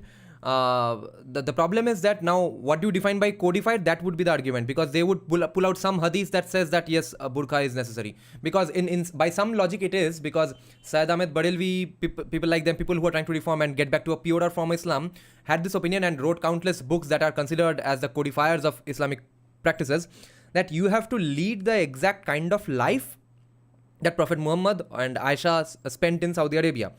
So therefore, since they were pretty possibly wearing those same clothes in that crushing heat of Saudi Arabia, they would obviously wear burqa. So you have to wear a burqa now in India as well. So unless we go ahead and say that no, hadith can't be a book to judge Islam on, then we can go somewhere. Only after the defeat of rival Christian denominations and diverse cultural practices, so centuries of war, etc., and the religio-cultural formation that was victorious then attained the status of the secular universal. So, to conclude this discussion, we may note that French secularism assumes as normal dominant Christian and Western cultural norms. Both has played out on women's bodies. These norms are defended as played out on women's bodies and defended on ground. It's not played out on women's bodies completely, because as she mentioned herself, that if it's a time for, let's say, World War III and conscriptions are going on, the men will be first chosen. If it's a boat sinking, the women will be first let out of the boat. So it's not like only women's bodies are some. Now Hillary Clinton said that women were the true victims of World War II. Why? Because their husbands died in World War. So anyway, it's nice that she's coming to terms with, or albeit reluctantly, that oh my God, it's just culture does not fall from the sky. Oh my God, culture is basically an extension of the majority religion morality. Oh my God, ये कैसे हो गया? हमने तो ये सोचा ही नहीं था. Grounds of hygiene and religious neutrality, and this normalization makes visible only Muslim practices as supposedly defiling the supposedly neutral public domain. And in India, Hindutva politics adopts two stances. At times, the stance is assertively Hindu majoritarian and Hindu supremacist. At others, it claims to defend true secularism as uniformity. And the latter stance, factually wrong. It can't be majoritarianism unless it has a book with codified laws which make people think in a linear way about the society. But secondly, if we dig into most of these controversial demands of these evil Hindutvadi fascists, we will probably see that they were just asking for equal rights. Like Dr. Thomas Sowell says, that when you are used to special treatment for all your life, equal treatment seems like an oppression. That's what we are dealing with here. Is entirely compatible with majoritarianism, and French secularism, the similarities between French secularism and Hindu supremacism in India are stark. The arguments are the same, the style of functioning is the same, the name of one is secularism, the name of the other is, we should call it Hindu supremacism. It's important for me now to take a little detour into the kind of debates that we've had on secularization across the globe. Now you'll see there are some good points that come out here. As far as I remember, I saw it about 2-3 backs when my viewer sent me this. I remember some interesting arguments come up here. And to remind ourselves how these terms actually arise and how they work. So the term secular arises from the history of Christianity and describes that which is not sacred or not of the church. The term secularization thus refers to the process by which human activity and knowledge progressively come under the control of scientific rather than religious understanding. So you'll remember that Weber termed this rationalization and intellectualization characteristic of modern times as the disenchantment of the world. Now, if so, Jose, Guys, disenchantment of the world means that in a religious society, especially religions where we worship mountains, rivers, trees, everything, that is sort of the living and looking at the world as an enchanted place. Okay, everything is enchanted, everything is magical, everything is sacred, spiritual, religious. Okay, when you don't look at things that way, when this cup is a cup and nothing more than that, only its utility, it holds some coffee, that's it. That is the way of looking at that is what we call looking at the world as if it's a disenchanted place. Casanova distinguishes between three meanings of the term secularization. One is the decline of religious beliefs and practices in societies as they grow more modern. This is the understanding. He's not holding on to it. He's telling us these are the three ways in which secularization is understood. As societies become more modern, religious practices. Wait, let me check what M. Shastri is saying here. Menon is making another terrible point. French argument is secularism is being imposed on Muslims in France. In India, we are saying it is imposed on us only. They actually complement each other. They don't mirror each other like Menon insists. Could you elaborate a little? Because I'm going through so many thoughts, I'm not being able to focus on it completely. This decline. The second is the privatization of religion, seen as a prerequisite for modern liberal democracies. And the third is the one that we all tend to mean, or people think they tend to mean. When you start unpacking it, it's not what they mean at all. But which is the separation of secular realms from religious institutions and norms. So this last meaning, which is the one that we tend to think of when we... क्या दिन आए हैं भाई, की दिनकाल पड़े छे. ऐसा elaborate करके बोलना, समझाना पड़ रहा है कि बुझ के ये है सेक्युलरिज्म. तो अभी तक तो ये था कि सिर्फ बोल दो, ये डंडे लेके हिंदुत्ववादी घूम रहे हैं, they are against secularism, headline हो गया, काम खत्म. अब इलेबोरेटली हिंदुत्ववादियों का आर्ग्यूमेंट भी काउंटर करना पड़ रहा है, सेक्युलरिज्म क्या है इसमें घुसना पड़ रहा है. We say secularism, is associated with Europe in the 17th century, and Talal Asad's well-known argument is foundational for this understanding that religion as a historical category and a universal globalized concept is a construction of Western secular modernity. Western secular modernity creates the category of religion as a universal globalized... Arey, Jay Sai Deepak. This is why I did this live stream. Guys, Jay Sai Deepak fans, people who have read his books, who have read his, listened to his speeches hours and hours online, you all know what's going on here, right? This is basically, this is Jay Sai Deepak ka atma ghus gaya yahan pe. Globalized concept is a construction of... I have to listen to this once again. The organization of religion, seen as a prerequisite as they grow more modern. This is the understanding. He's not holding on to it. He's telling us these are the three ways in which secularization is understood. As societies become more modern, religious practices decline. The second is the privatization of religion, seen as a prerequisite for modern liberal democracies.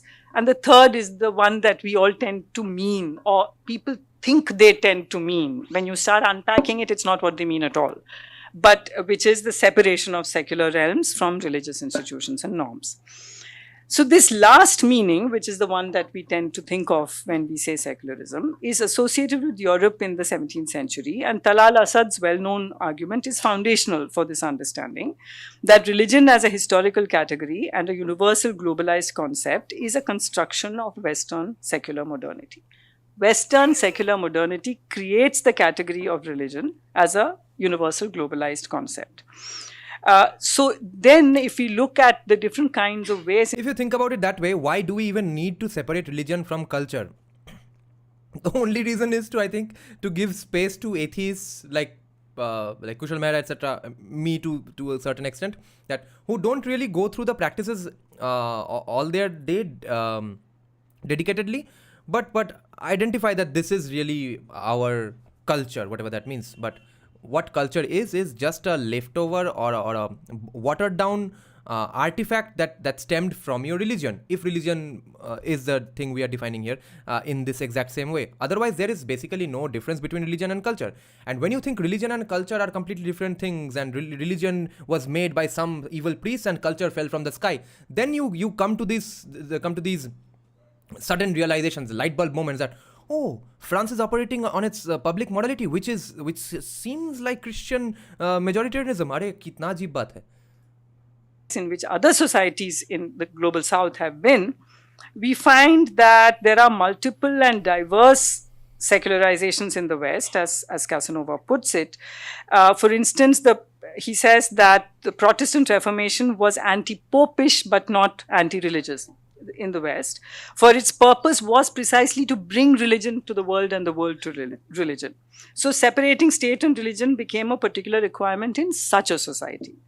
This process cannot be assumed to have universal validity because in non-Western cultures generally, as Humaira Iqtidar puts it, there was no hierarchical structured church that had inherited an empire state apparatus as the Roman Catholic Church did in Europe.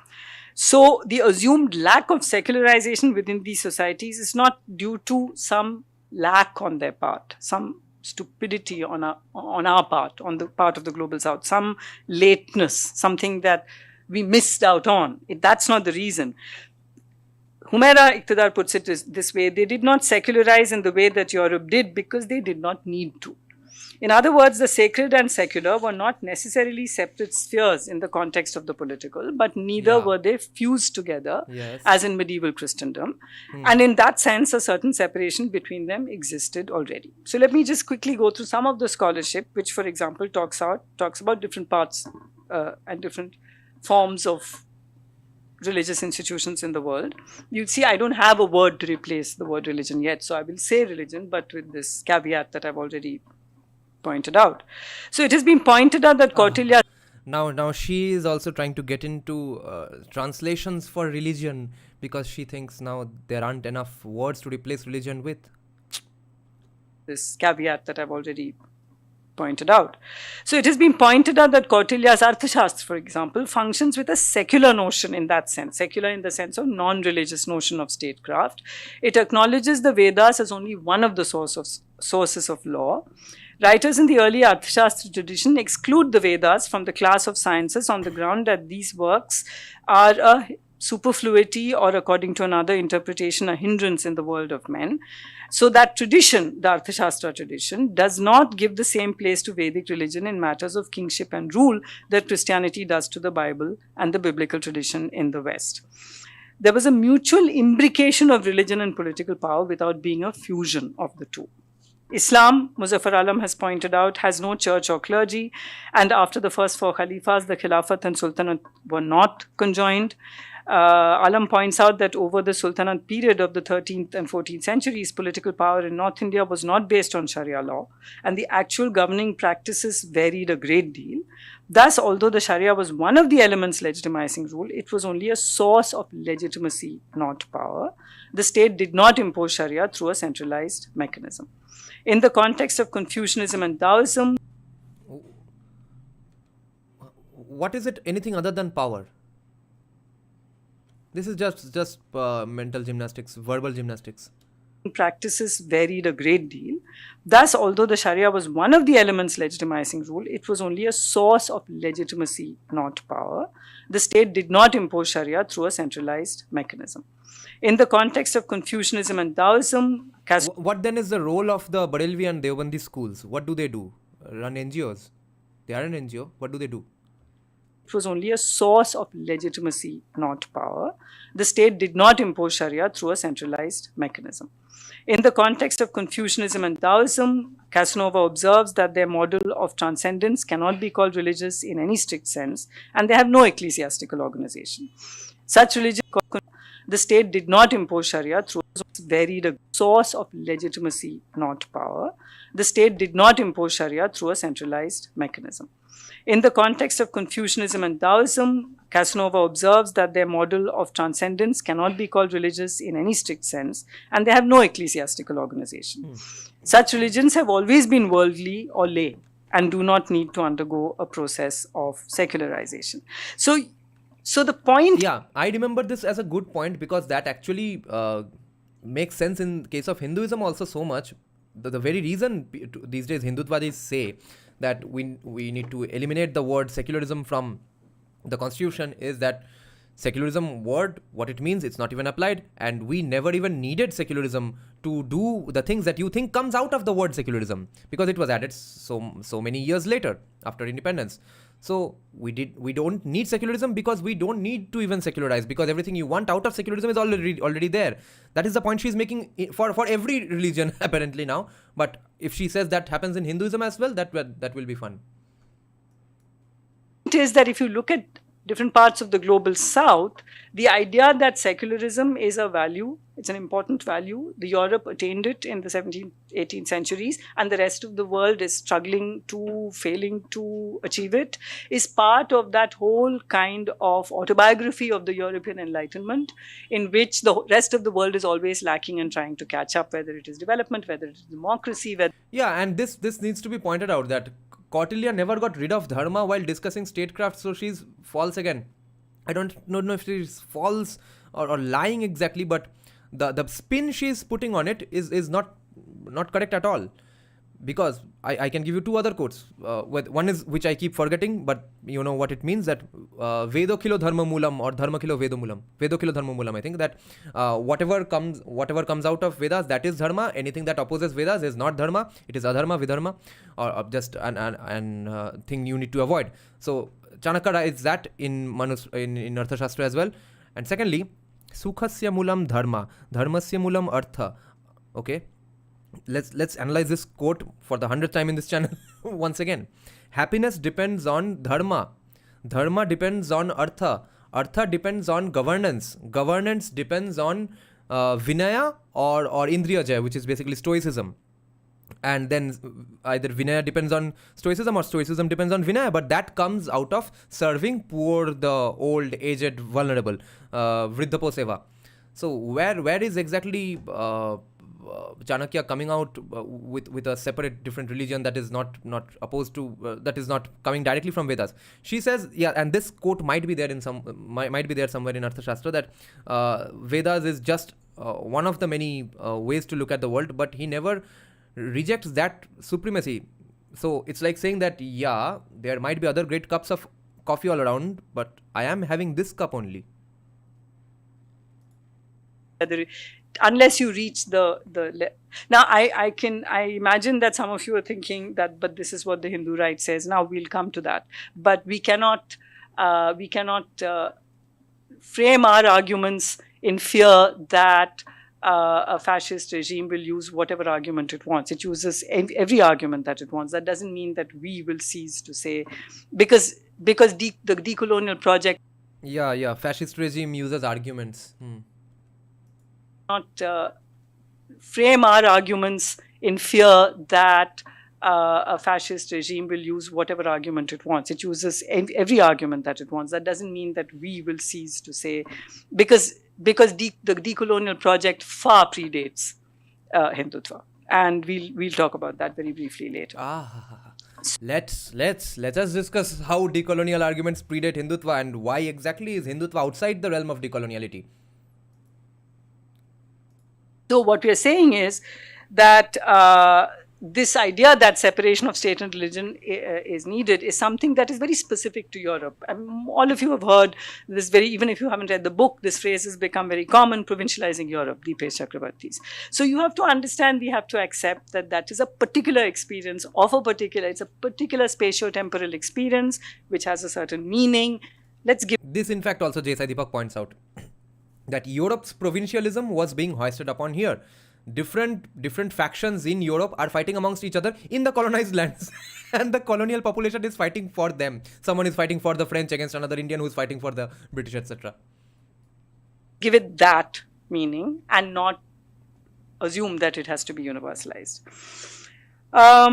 So in fact, Casanova puts it very starkly that there can be modern societies like the United States which are secular while deeply religious.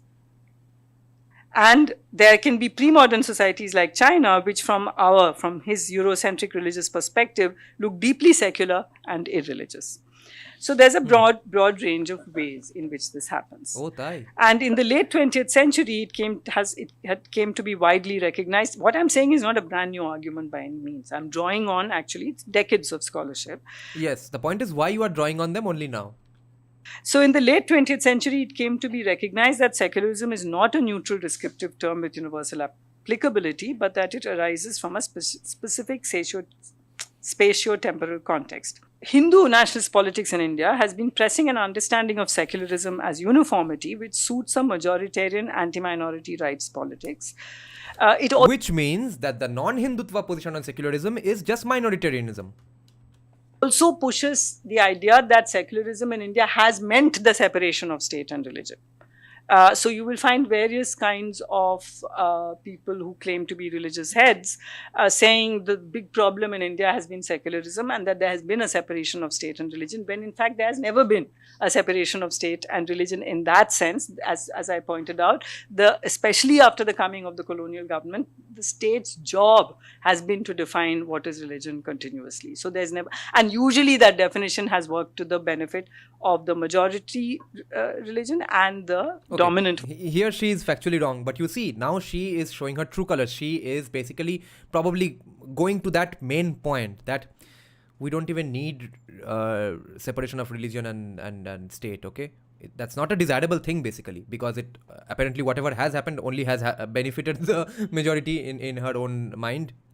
Therefore, what we need is more friendship between religion and state, so that they are able to aptly help and help the minority community to survive, because they are always under the threat of the majority. It's wrong on so levels. I'm not going to counter each and everything here. Voices in that religion. Now, scholars have pointed out that the apparent secularism of Western states is normed as Christian. This we saw in the context of France, and Joan Scott puts it this way, that state sovereignty and Christian practice become inextricably intertwined. To take just two instances, the observing of the weekly holiday on Sunday rather than any other day is biblical in origin, and in many secular Western states, legal access to abortion is curtailed by Christian right-wing values that saturate state institutions. Okay, this one is a little unfair. Why does it have to be Christian right-wing values? Which society in the history of mankind has said to a woman, yeah, if you want to kill your child, go ahead. Humko ka hai? So Joan Scott makes this argument, and she suggests that gender inequality is fundamental to the articulation of the separation of church and state that inaugurated Western modernity. And she proceeds to demonstrate how hollow the claims of Western powers are when they invoke women's rights to invade Islamic states, demonstrating conclusively that gender equality would in fact thoroughly destabilize the West's political and social order. So we know that the paradoxes of Western secularism have been explained by Talala. Again, therefore, equality is the wrong word to use. What they should have used is a little better life for women, not equality in every realm and in every context, because they are not equal genders in some contexts. They are equal in some contexts, and they are very not equal in some contexts, and not even in every context in every realm. There's a certain kind of a critique of secularism that has been made by Ashish Nandi, which we're all very familiar with since the 1985, and he developed his views on the striking link between the violence of the modern nation state and secularism. So we are familiar with all of these. And why I suggested earlier, and why I want to state it again, is that terms like communalism, which served a particular purpose, no longer explain what is happening, because from the 1990s onwards, the advance of Hindu communalism, what was called communalism, lay in this, that it gradually occupied the space of nationalism. And politics based on Muslim identity can always only be communal or anti-national. Only Hindutva politics. So Hindutva politics becomes the voice of the nation. Has it become the voice of the nation? Is any party winning votes just because of Hindutva and not freebies? And secondly, if Muslim identity is that important to Muslims, then people will react accordingly, okay? Whether good or bad, whether that becoming an aspirational model or it being considered bad, because the majority of this country operates on experiences. It's not a theoretical society. It's an experiential society. And if the experience is that everyone all of a sudden is throwing rocks at Ram Navami processions and wearing clothes like they're in Saudi Arabia, then the experience of that community is changing. So they claim to be the voice of the nation.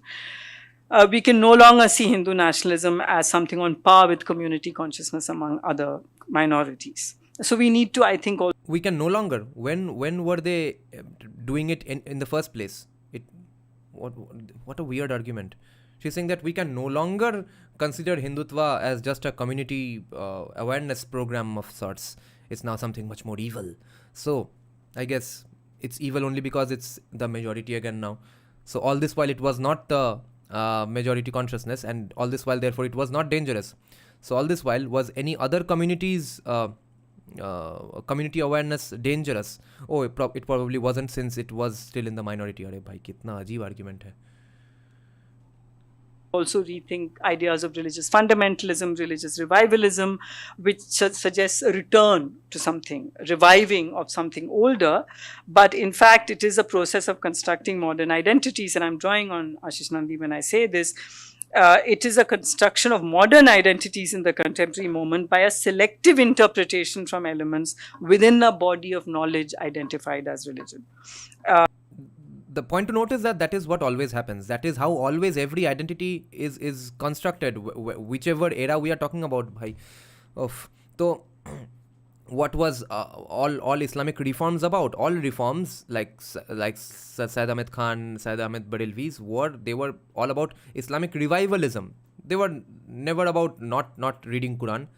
They were just about being a purer Muslim with Sir Syed Ahmed Khan's added twist of also learning English and go take up jobs. And I do distinguish this from the many kinds of faith-based and spiritual practices that do not seek state power. And they often do not even seek recognition by the state. So I'm setting aside something which I will for the moment say called spiritualism, which is not organized religion in this sense. But it will take some time to unpack that, so we can come back to that. Let's see. Now, when I say the state determines religion, I want to point to the fact that, and I'm leading now to the story of Sabarimala, with which I will conclude, that secularism everywhere, both in the West and India, involves the continuous regulation by the state, largely through the legislature and the judiciary, of what constitutes religious as opposed to non-religious practices and institutions. Sometimes the judiciary has to decide whether freedom of religion impinges on the obligations of citizens to the state. At others, it must adjudicate between individual freedoms or individual access to state-mandated benefits, which a religious community may refuse on the grounds of its belief. So this is all over the world. This is not just here. At such times, so that is someone might, Jehovah's Witnesses refuse to participate in the army, refuse to work in the army. They will not sing the national anthem, these kinds of things. At such times, the very idea of what constitutes religion and belief is determined by the state, ostensibly as a neutral arbiter, but in fact always driven by the political forces that control the government or the judiciary. And there are times when the judiciary and government are not in consonance, at others they reflect the same political beliefs. This state regulation of what constitutes religion is not a perversion of secularism. On the contrary, it is what constitutes the very heart of the practice of secularism. This is why a certain kind of debate on secularism that centers around religious belief and its place in a democracy is, in my opinion, misplaced. So if you look at, for example, let me just check out what she said is an okay thing to do. But in fact, always driven by the political forces that control the government or the judiciary. And there are times when the judiciary and government are not in consonance, at others they reflect the same political beliefs. This state regulation of what constitutes religion is not a perversion of secularism. On the contrary, it is what constitutes the very heart of the practice of secularism. This is why a certain kind of debate on secularism that centers around religious belief and its place in a democracy is, in my opinion, misplaced. So if you look at for example, let me take a very quick look at the United States of America, where the legal apparatus of the state has periodically defined what religion is by deciding whether particular forms of public behavior come under the principle of freedom of religion. Can you, if you say I refuse to be drafted into the army, for example, is that a religious belief or not, is what the court has to decide. And it's interesting that in 1980, so between 1890 to 1981, the understanding of what constitutes religion expanded and narrowed back and forth when faced with different kinds of resistance to state policy. In 1981, the Supreme Court made a distinction between a religious choice and a personal philosophical choice and refused to protect the latter. So if you say, I will not join the army because I am a pacifist, and I don't believe in war, that is not acceptable unless Yeah, you that is the annoying part about the judges deciding what's an essential religious practice or not. And you can't have your own personal beliefs. It has to come from some religious books as well. That is weird. can show that you are part of a community of people who all express the same thing in a language that the court recognizes as religion. And that also was a huge debate in the way. Do you have to use, for example, is there a belief in a supreme creator? Is there a, so you have to be able to show that it is a religion. You can't make other kinds of assertions are not seen as religious. We'll see this in the Sabrimala temple too. Other kinds of things are political activism. This is religious belief. So you have to be able to prove that it's religious belief to a court which will decide this is religious and not merely a philosophical belief. So this is interesting, right? I mean, you can see how slippery this category of religion is. When you come to India again, we find Is it really a slippery category? See, but the problem with this slippery slope argument is that argument itself is a slippery slope, because then you go around saying everything is a slippery slope argument. Let's not go ahead in that argument. Now, in the context of Sabrimala especially, religion can be a slippery slope in many other contexts, where if your religion says that you have to go around killing people, then you have to go around killing people. Now, if your religion says that go torture this animal because the gods will be happy, you have to go torture that animal because the gods will be happy.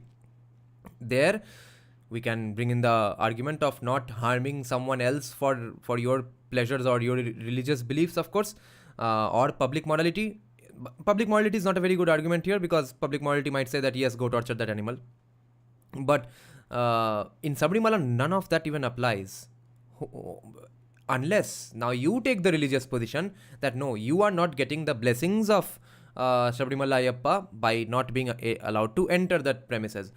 There, of course, it has to be a completely religious debate now, because then you have to say that if you really believe in that deity itself is saying I don't want to see you, how are you going to forcibly, ये therapist है क्या, जाके पैसा देके आशीर्वाद लेके आएंगे. M. Shastri is saying, is she trying to say because Hindus are saying state defines religion, so we should deny that right overall?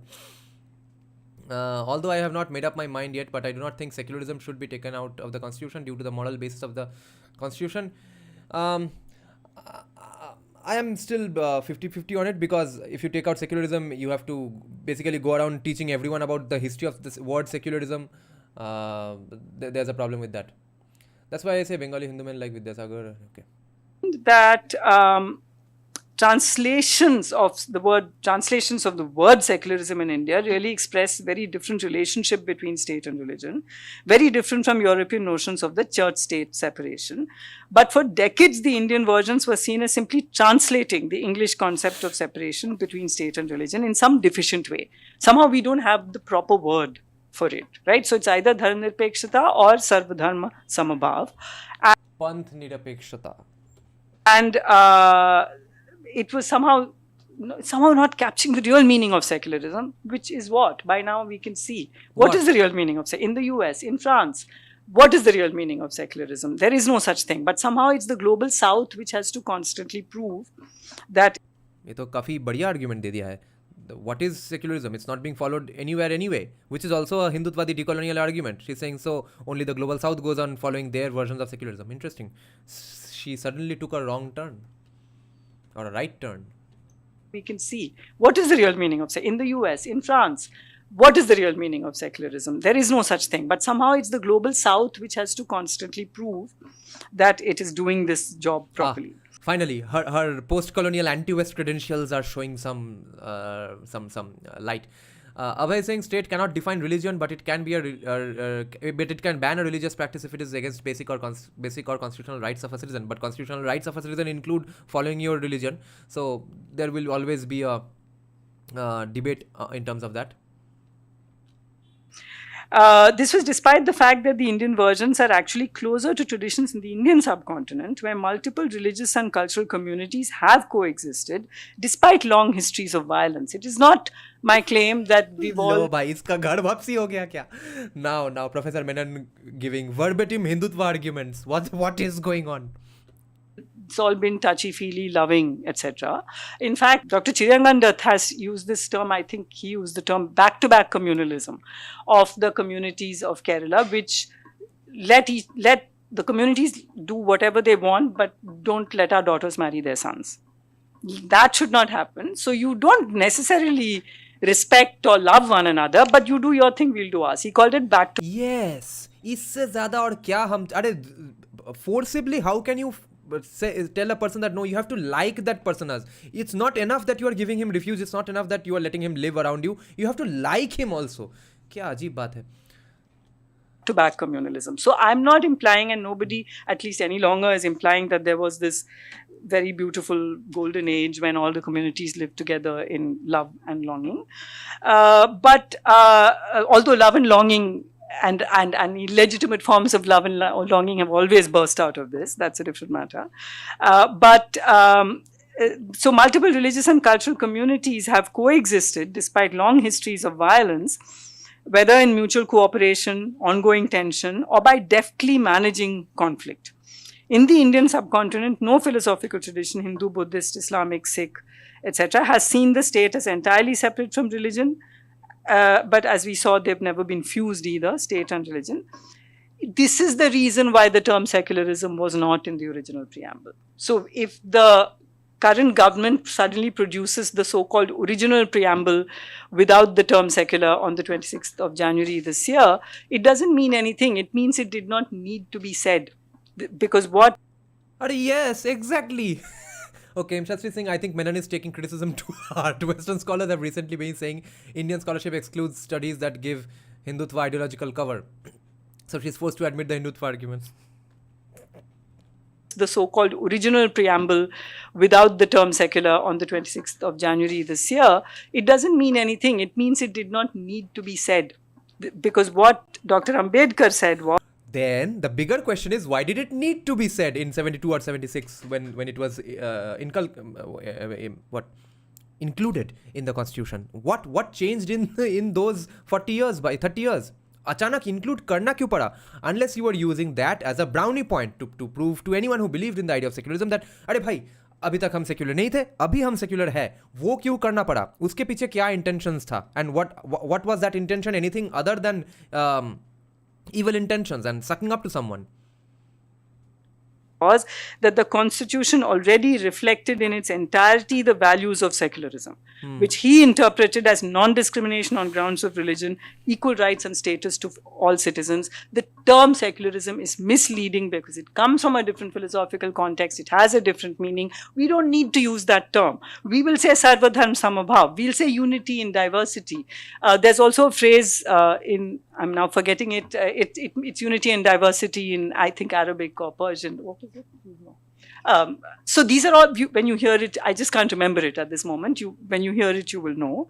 So these are all terms with which we have lived, right? And so the term secular, it was not felt as necessary to say in the preamble because it didn't convey anything. It was misleading. And the values of the constitution, Dr. Ambedkar said, are already establishing what you might want to achieve with that.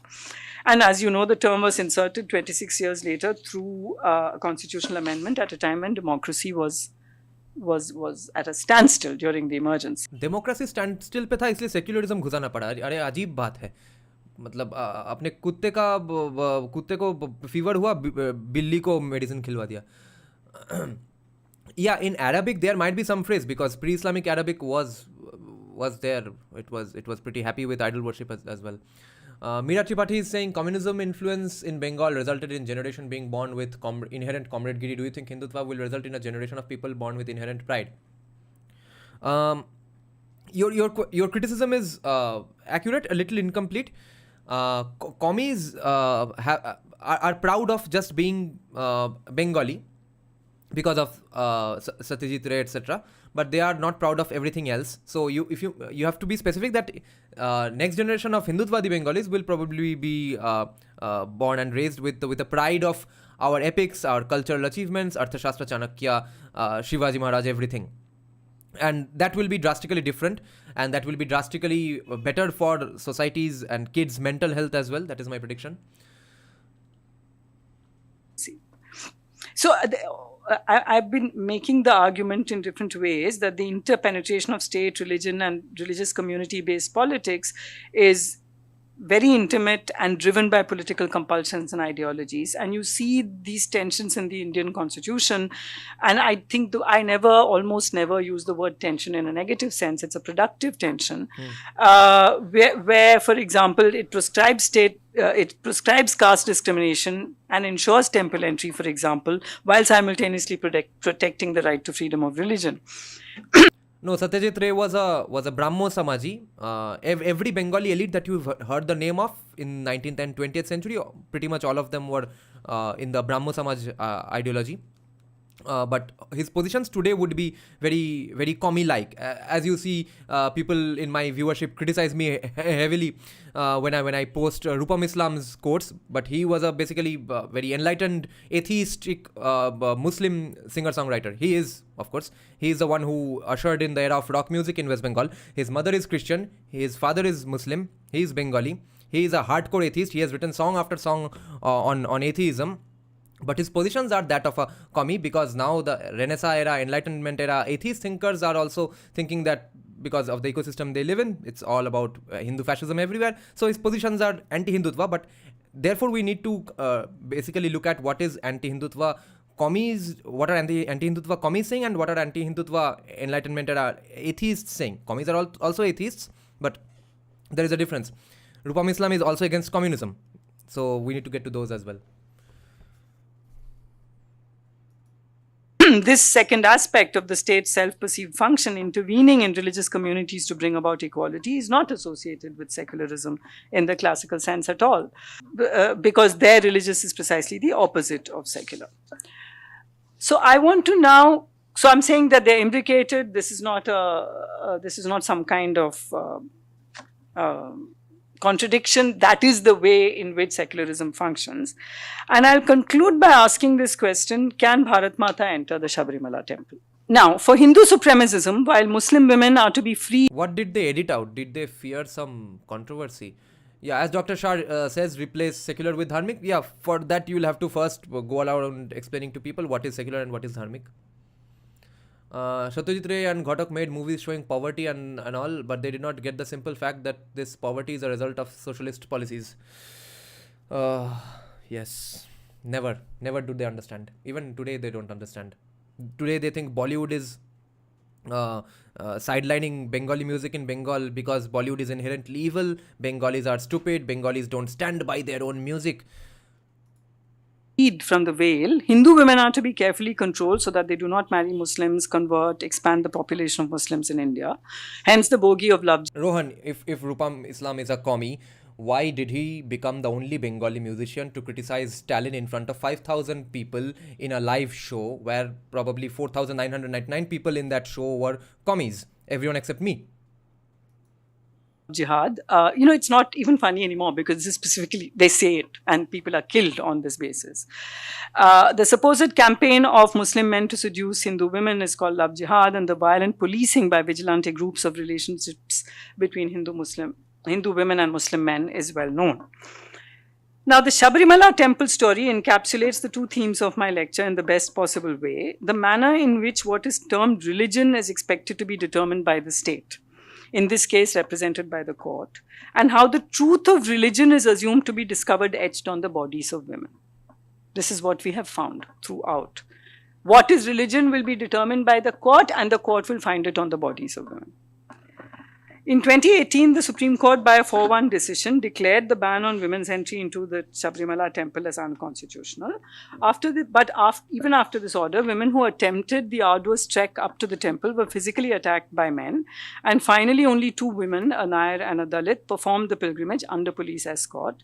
More than 50 petitions seeking a review of the 2018 judgment were immediately filed by various organizations, including a women's organization of Ayyappa devotees, which call themselves Happy to Wait. Yeah, I'll respond to some things here. Dada Satyajit's Feluda is very Hindu, surprisingly loves Shama Sangit, does yoga and all. Saptarshi, you see, that's just an extension of Satyajit Ray's. For guys who don't know, Feluda is the most famous kids detective character. So he is doing giving those characteristics to Feluda as an extension of his Brahmo values, because a Brahmo would also puke at the thought of someone calling them anti-Hindu. They would say that we are just against idol worship, and we are we are going to observe the philosophies and the value of prayer, etc. So I don't have any problem with Shama Sangit or yoga. No Brahmo would ever say that. Most Komi Bengalis would not say that, right? And hence the next step of the argument that yoga is not even Hindu. What Gorgo is saying here, that is absolutely correct here. That is the main problem. Rupam, being inspired by Enlightenment era, that is European style atheism, thinks everything that has to do with religion is bad, while a Kushal Mehra, who is an Indian atheist, believes there's value in it. Exactly. And Rupam Islam, like someone else was responding to the criticisms towards me, that guys chill, Rupam Islam eats pork even. For him, momo means pork momo. Till they reach the postmenopausal age. That's what Happy to Wait means, in case you were wondering. In 2019, the Supreme Court delivered a judgment keeping the review petitions pending, clubbing them with several other petitions challenging what? Discrimination against women. All the weird things she's going on saying, all of that is being countered in the comment section, which will be visible forever and after in this live stream. So I'm not going to go around countering each and every one of them. Religious practices, some of them were not even filed by women of that community. For example, entry of women into the fire temple of Parsi women, as far as I know, is not by a Parsi woman. Rohan, he is not commie because he does not believe in communism, Marxism. He does not think CPIM is a good party. The Bicycle Chore song was basically a Bengali rendition of the movie Bicycle Thief in Italian, when Italy was absolutely in a hellish poverty situation. He was equating West Bengal to that. And in the beginning of his career, he used to say, the only minority in society is the rock minority. People who love rock, they are treated so badly. Therefore, we are a minority. We are the rock minority. And that is the only minority. He used to say those things.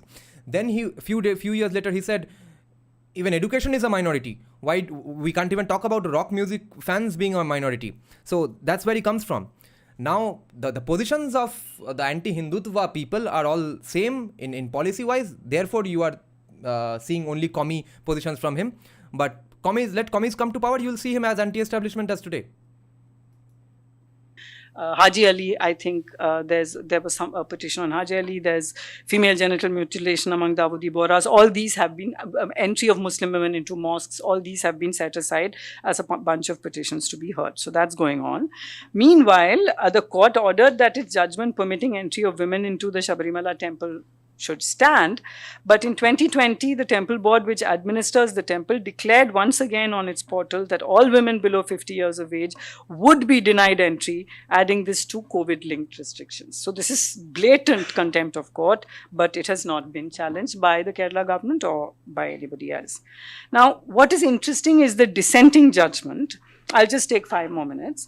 The dissenting judgment by the only woman judge involved in that verdict, that is Justice Indu Malhotra, who said that her main argument was that courts cannot impose their rationality on religion and faith.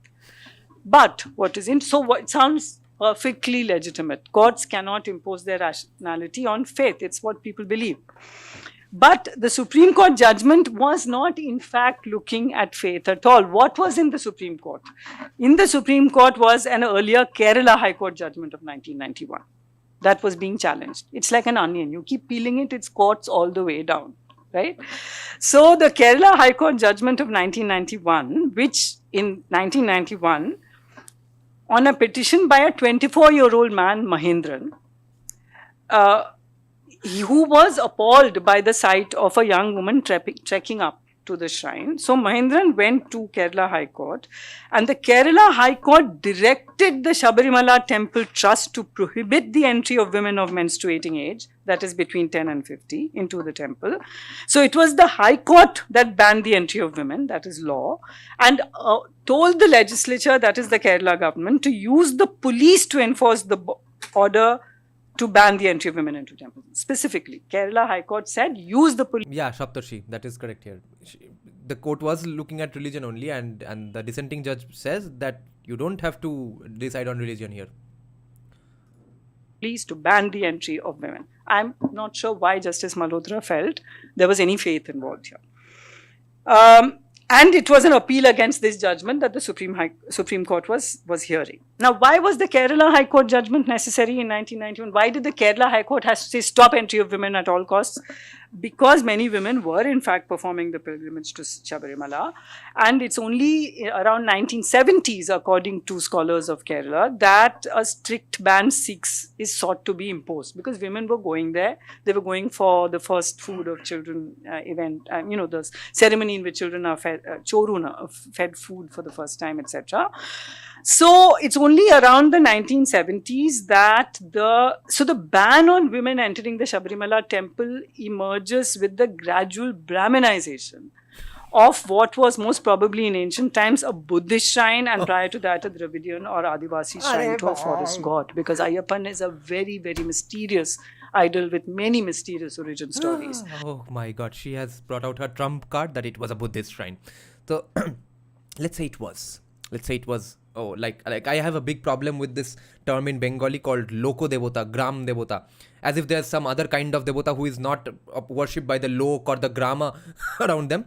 Basically, these terms, Loko Devota comes, not Gram Devota. There's no problem with that. The term Loko Devota, Loko Shilpo, these basically are forced translations of the word folk. Folk god, folk goddess, folk art, okay? The folk is of course an absolutely colonial term. By colonial term, I don't mean an English term. It is from the perspective of the colonial looking at something weird and interesting and saying that that's a folk. He may say bad things about the folk or good things about the folk, but it's not the urban mainstream. Whatever is not urban mainstream is folk. So please, I request any Bengali to stop using the term Loko Devota, because it unknowingly or knowingly creates a fissure between the all-encompassing, all-accumulating, all-accommodating Sanatan Dharma or Hinduism. Let's say Sanatan Dharma. And says that no, this is not Hinduism, because that's what the people who go around, basically the subaltern commies who have come up with these terms, that's what they mean when they say that this is a Loko Devota, not Hindu Devota. Whereas if you ask any Brahmin around in that neighborhood, you will say, yeah, this is a roop of that some god or goddess. Okay, so that's the problem she's also coming into here. But I'm saying, if at all it was a Buddhist or Loko Devota or Dravidian Devota, when did that Sanskritization or Brahminization happen? Did it happen in 1947? Did it happen when J.S. Deepak was born? It obviously happened hundreds of years back, or let's say in 1500 BC when Dravidians felt the wrath of the evil Aryans. So how are you going to now deliberate on that 3000 years later? What's even the point of bringing that in? If a culture has assimilated already with this evil fascist Aryan race, what's the point in bringing them out of that fold? And of course, he's at this idol is at the top of an almost impenetrable forest, etc. And it's a very arduous trek. So it's with it's the push for a ban on women's. JSD rapper, ye singer hai kya? JSD needs to do more shows. In fact, grows stronger with the Brahminization of the shrine. And what happens is that Justice Malhotra also rejected the plea that excluding women of the ages 10 to 50 amounts to untouchability. Justice Chandrachud had compared it to untouchability. And she said that all forms of exclusion do not constitute untouchability. In addition, she stated that to forbid women entry was not a discriminatory provision because all women as a class were not being excluded, only women of a specified age group. Now, he doesn't do too much podcast and debate. That is how he remains rich. but I have absolutely no problem with JSD pursuing his career. Absolutely. Wait, I wanted to respond to something here. Why is Brahminization bad? This is what Abhay is pointing out, and that is my argument here. Why is it even bad, bro? They were accommodating everyone. You just pay a Brahmin who is probably doing it for money or probably believes in it. तुमको क्या है भाई वो किस लिए accommodate कर रहा है? वो accommodate कर रहा है. ब्राह्मण्स ने घूम घूम के पूरे देश का सब कल्चर, सब लोक कल्चर्स को, लोक देवता को घुसा दिया है हिंदुइज्म में. तो हो गया एक्यूमुलेशन, एसिमुलेशन, एकोमोडेशन, सब हो गया. उसके बाद छेड़छाड़ करने का कोई प्रॉब्लम ही नहीं. That's an absolute evil thing to do. Untouchability as a practice cannot simply be equated with all forms of exclusion. I'm in agreement with her because the full horror of untouchability is lost by analogizing it with exclusion more generally. So, but we must remember that the movement for women to enter Sabrimala temple was part of a longer history of entry of Dalits into temples in Kerala. But Justice Malhotra's reading failed Who was in favor of Dalits entering temples? The Travancore royal family. Who was stopping them usually? Sometimes Brahmins, sometimes OBCs. touch upon the significance of the age group excluded, which was on the assumption of menstruation as polluting, and based on the very presence of women of a certain age as threats to male celibacy. The deity of Ayyappa being claimed as a brahmachari or as a celibate. Now, I'm now going to be moving gradually into, in the next another 3 minutes, into a factor that, as I said, secularism obfuscates, which is the category of caste. And that is another long story, but I will touch upon it now, because it is necessary to understand at what point in history menstruation begins to be seen as polluting. This could not possibly have originated with or been practiced during the worship of pre-Aryan goddesses of fertility and destruction. Aryan, I disagree with you here. I think Brahminization is bad only if they are not accommodated, but they are forced to change their ways completely. And certainly not in the matrilineal communities of Kerala, where the onset of menstruation was celebrated like a festival well into the middle of the 20th century. Menstruation seen as polluting is a consequence of the expansion of Aryan patriarchal religious practices across the subcontinent. What is more interesting here is to consider the fact that by the 19th century or so, the heterogeneous communities labeled Hindus who accepted Brahminism had mostly come to see menstruation as polluting, and certainly devout Hindu women stopped entering temples during their periods. Why was then the additional precaution necessary only for Sabrimala temple that no woman of menstruating age should enter it? So this entails the argument that all women within their menstruating age are polluting at all times. Brahminization is basically declaring that Lokadevata to be a rupa of another Aryan god. So, and you are saying that it puts certain restrictions in day-to-day activity of people that break society. There are so many other ways to break society, and Brahminization prevents so many ways of breaking the society that I'm ready to take that as a risk-reward thing. Brahminization is completely different thing. Okay, elaborate further. Thought Desire is saying she's a. How do you know she's a leftist? Or she's leftist? Yes. Dada, I'm at the point where her voice is getting annoying. Okay. Times, or else that women are likely to lie. Right? Now, this assumption, meaning they might lie and they might go into the temple while they're in their periods. Now, this assumption contrasts with the trust reposed in male devotees, because male pilgrims to Sabrimala are required to have kept a 40-day vratam, an oath of celibacy. Okay, I guess you are talking about Brahminization specifically. I guess you are saying that I'm talking about what I'm saying that would probably be called Sanskritization. But even then let's say they are not hiring Brahmins for the pujas. And to observe a long list of other kinds of required good conduct. This is believed without verification. No, actually my main point was that what Brahminization is left to be done. It's all Brahminized already. Except maybe some tribes in some village who probably don't even know that they are part of Hinduism, but Hindus think they are part of Hinduism. Or if anyone, any Hindu visited there, if any religious Hindu visited there, I bet you that they would probably bow down in front of that deity and say a little prayer, right? That is the accommodation we are talking about. What is evident throughout the process is the powerful misogyny and fear of female sexuality that marks Brahminism, because the woman of menstruating age is a sexual being. The very clear, may I request you not to record parts of my lecture? Because I'm not sure how parts of my lecture will get circulated. Thank you. Oh, that's why she has asked to delete some portions. Oh my God. This is juicy. Have you studied in Jadavpur University? No. The very claim that Ayyappa is celibate appears to be a later 20th century addition to bolster the argument against women's entry, because it's only in a a movie entitled Swami Ayyappan, that the idea that Yeah, priestcraft itself does not have to be Brahminical. Of course, everyone had shamans and priests everywhere forever. I can honestly say if she said this kind of nonsense in front of with Ayyappan is a celibate even emerges. So once again, we have a tradition of modern origin. It's also interesting to note that transgender people are permitted into the Sabarimala temple. Neither they nor men are seen to pose a threat to Ayyappan's celibacy. The heteronormativity attributed to Ayyappan, who is believed in one of the stories of his birth to be the progeny of two male gods, is revealing, in that it's clearly a modern understanding. So the Supreme Court decision was not a judicial review of ancient faith, but an overturning of a previous legal interpretation of human, not divinely ordained practice. It's also worth noting that women wanting to enter the Sabarimala temple were invariably referred to in the media and by political leaders as activists. This is that philosophical belief only. They were called activists, and the men who explicitly mobilized to prevent their entry physically are called pilgrims. It's always male pilgrims and female activists. Please take a look at this. Okay, let's get into English grammar now. Pilgrims means people who are going there for a pilgrimage purpose, who believe in the religion and the deity. Activists are people who are going there as an activity to protest against the existing norms. Were they pilgrims forever and ever?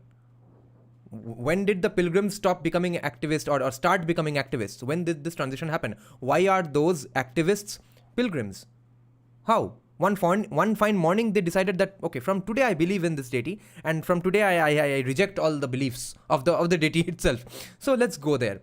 Look at the young girl who is so happy with this gigantic word play that apparently Nivedita Menon has discovered. She's so fascinated. She's going to worship her for the next 10 years. This is why we need to do these videos. Brahmin is not a religion, it's a varna that accompanies very specific lifestyle and behavioral restriction from many other varna. True. Media reports on, I dare you to find anything calling a woman attempting to go up to Sabarimala a devotee. Males are devotees, women. What? Oh my god, what did she just say? Women devotees were the one who organized the protest. Who hired J.S.I. Deepak? Are activists. It seems the legitimacy of faith is permitted only to Brahminical practices. So the RSS constructed Southern and North Indian Aryan vision of the mother, Bharat Mata, is not the only one on this subcontinent. There are other more autonomous, darker mothers who are rendered illegitimate in Hindutva discourse. These dark goddesses, fierce and sexual, are disowned by their Hindu sons. One of the many hundreds of police complaints filed since 2014 on account of hurt Hindu sentiments was in 2022. Jyotirmay is like, okay, so this was some insanity. Wait, let me just check Aryan's comments. Brahminization of a society means you are forcing or coercing them to follow these practices. Yeah, you see, that was not actually forced. The coercing part is probably it's the condition that you are entering the Hindu fold, the Sanatan fold, or the caste system, the Varnashram. Therefore, you follow these. If you are okay with them, you follow them. You subscribe to the idea of Nagara, Grama. You are now in part of the city, our society, socio-economic strata, everything. If you don't want to subscribe to this, you are still a Panchama in the villages. There, obviously, as like I was saying as well, there are still some whatever I'm calling Brahminization that is still left to be done. No one is trying to even go there and do the Brahminization. But you see, it's the nature of Hinduism that it is all accommodating. And therefore a Hindu deity, a Hindu devotee of any god and goddess will probably go there and bow their heads in prayer. So it's not like it was forced upon them. So whoever did not want to do that, whoever did not want to subscribe to those Brahminical daily rituals, they did not take them. They did not accept those conditions. Now, there was some insanity going on here. Darker mother. Males are devotees, women are activists. It seems the legitimacy 2014 on account of hurt Hindu sentiments was in 2022. Jyotirmay is sentiment. Belief only. They were called activists, and the men who explicitly mobilized to prevent their entry physically are called pilgrims. It's always male pilgrims and female activists. Please take a look at women attempting to go up to Sabarimala are devotee. Males are devotee only to Brahminical practices. So the RSS constructed Savarna North Indian Aryan vision of the mother, Bharat Mata, is not the only one on this subcontinent. There are other more autonomous, darker mothers who are rendered illegitimate in Hindutva discourse. These dark goddesses, fierce and sexual, are disowned by their Hindu sons. One of the many hundreds of police complaints filed since 2014 on account of hurt Hindu. Where is it disowned? That's what I don't understand. Which dark mother is being disowned? Where are her demands getting disowned? What is Tantra about? Now they will say Tantra is pre-Vedic, anti-Vedic, wo sab kuch bol denge. Why is even Pashupali going on? Sentiments wasn't last page. Was in 2022. Jyotirmay is like, okay, so one of the many hundreds of police complaints. Yeah, because in Kali is of course going to be called Dravidian goddess. Filed since 2014 on account of hurt Hindu sentiments was in 2022 against a Canada-based filmmaker originally from India, Leena Manimekalai, who shared a poster of a film showing an actor dressed as the goddess Kali smoking a cigarette. It is worth understanding whose religious sentiments are hurt by this. After all, as many others also pointed out, Kali is the goddess of destruction. Her offerings even today in many temples are alcohol and meat, while in Manimekalai's poster, she's merely smoking a cigarette. But the cigarette smoking woman in Indian popular culture represents something. The cigarette smoking woman represents a sexually free, rebellious spirit, not someone who's risking her lungs, or anyone who smokes does, because I don't smoke and I don't encourage smoking. But the cigarette smoking woman in Indian popular culture represents a sexually free, rebellious spirit. And highlighting that aspect of the goddess is what has hurt her Savarna Hindu sons. The goddess as sexual. And okay, so she's under the impression that if it was not Kali, even though I was opposed to it anyway, protesting against it, because it was not actually being shown goddess Kali smoking cigarette, right? It was a Bahirupiya on the streets who was dressed up as goddess Kali having a smoke. I think that was the meaning of the poster. But anyway, her impression is that if it was not goddess Kali, if it was a fair Durga or some male god who was showing as smoking, then people would not have a problem. That is what she is under the impression of. Oh my god, where can we begin countering this? No, okay, let's be polite and as sane as possible. No, Professor Menon, people were pissed off, I would say a little unfairly, but they were pissed off about a deity, a god or a goddess being shown having the flaws of a human randomly on the street. Whereas they can be offered things which are seemingly unhealthy and bad in society, but after there are specific rituals for those offerings, and then they smoke them or drink them or whatever. But if you want to really talk about religious artistic freedom in the world of religion, then the only reason people are more pissed off is because you are not going to do this with any other religion. Even Da Vinci Code, such a brilliant, beautiful, incredible movie like the Da Vinci Code was banned, was given an adult rating. Why? For whom? Who was protesting against it? Savarna Hindu Brahmins. Actually free and immoral. When Hindutva ideologues talk of decolonization, therefore, what they are attempting is a recolonization of the heterogeneous, non-Brahminical and Dalit Bahujan Adivasi traditions and practices of the subcontinent through the violence of Brahminical assertion and assimilation. A true project of violence of assimilation. Assimilate करना भी violence है, assimilate नहीं कर देना भी violence है, neighborhood में रहने देना colonization है, नेबरहुड में रहने दे के लव जिहाद नहीं होने देना वायलेंस है, नेबरहुड में नहीं रहने देना भी वायलेंस है. Decolonization has to recognize the value of permanent heterogeneity. So in this lecture, I have attempted to deconstruct two objects naturalized and made hypervisible by the discourse of secularism, religion and women. I concluded just now by touching upon one of the key factors rendered invisible by that discourse, that is caste. The discussion of that factor involves discussing what I call the failed project of creating Hindus, from the Puranas to modern Hindutva of the 20th and 21st centuries. We need to recognize that India is a collection of minorities, not a Hindu majority country, but that's the subject of another lecture. Thank you. Let's see if there's any Is Q&A. The lecture, I was I was really this what you mentioned about the movies. I am Pallav Tyagi. So you mentioned about the films that they so often hurt Hindu sentiments, and yeah, this is something a issue in our society. And other things like Bajrang Dal, which is so prevalent in North, that's are also issue. What, according to you, can be the solution of these things? one more question. One more question. Is there a question somewhere?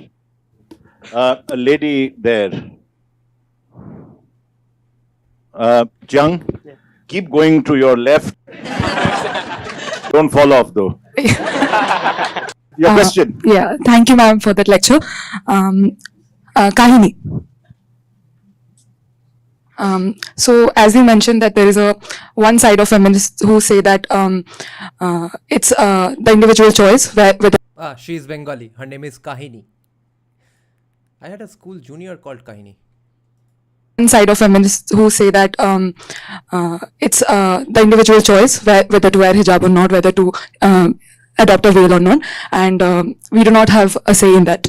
However, even I do agree with that point. When you present that point, even to a few feminists or academics, the usual question is that choice is also made in a atmosphere of patriarchy. So, what should be the answer to make them understand this stance? Okay. Yeah, please. So what we see in all these instances that I mentioned, and you see it in many other instances as well, by turning to the state for legitimacy, you are constituting the legitimacy of the state. So there is no religion which is saying the state should stay out always completely. No, because, for example, the way in which, so if you think of the label of Hinduism, for example, what is the legal definition of a Hindu?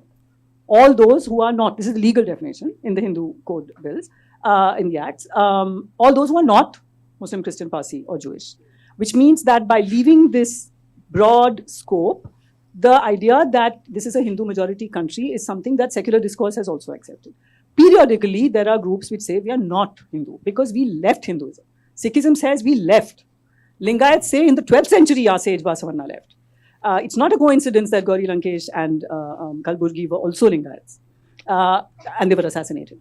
So when they try to leave, it's the court that decides. And Lingayats were actually given the status of a separate religion by the Karnataka state government. This was rejected by the parliament, by the central government. So you see how the state religions, the groups that call themselves religious, continuously have to turn to the state to be recognized or not recognized. Okay, now she's pissing off the libertarian in me. They have to turn to the state because the state has given so many incentive structures. That's why the narrative is getting distorted. In reality, they would not have no problem with calling themselves Hindu. And as for the people who are excluded from getting called Hindu, where there's the issue of where that religion was born, and then there's endogamy, apostasy, having a history of violence towards the other religions. Documented history, clear documented history, not one imaginary Aryan Dravidian war. As religious or as belonging to a particular religion. So the only way to escape that is to go under the radar. But when you go under the radar, then you lose out on many things. There are other kinds of issues that arise. So you'll see that the state is continuously focused on bringing you into the radar. The Uttarakhand Civil Code is an example. When people choose not to marry, they're choosing not to be seen by the state. And the state is saying, no, we will see you also. Again, the libertarian in me is getting pissed off. They need to now be visible in the eyes of the state in the Uniform Civil Code is because the state has already screwed up so many things that they are now trying to mend. So therefore, let the state get away from these things completely. Then let true justice take place. तुम्हें देखेंगे बाहर आ जा. No, Meera Tripathi, this is in Hyderabad University. Okay, hurt Hindu sentiments. See, we have to insist that there is no such thing as one Muslim sentiment or one Hindu sentiment or one Christian sentiment or one left sentiment or one feminist sentiment. तो da Vinci code किसके लिए बंद हुआ था भाई? There is no one sentiment.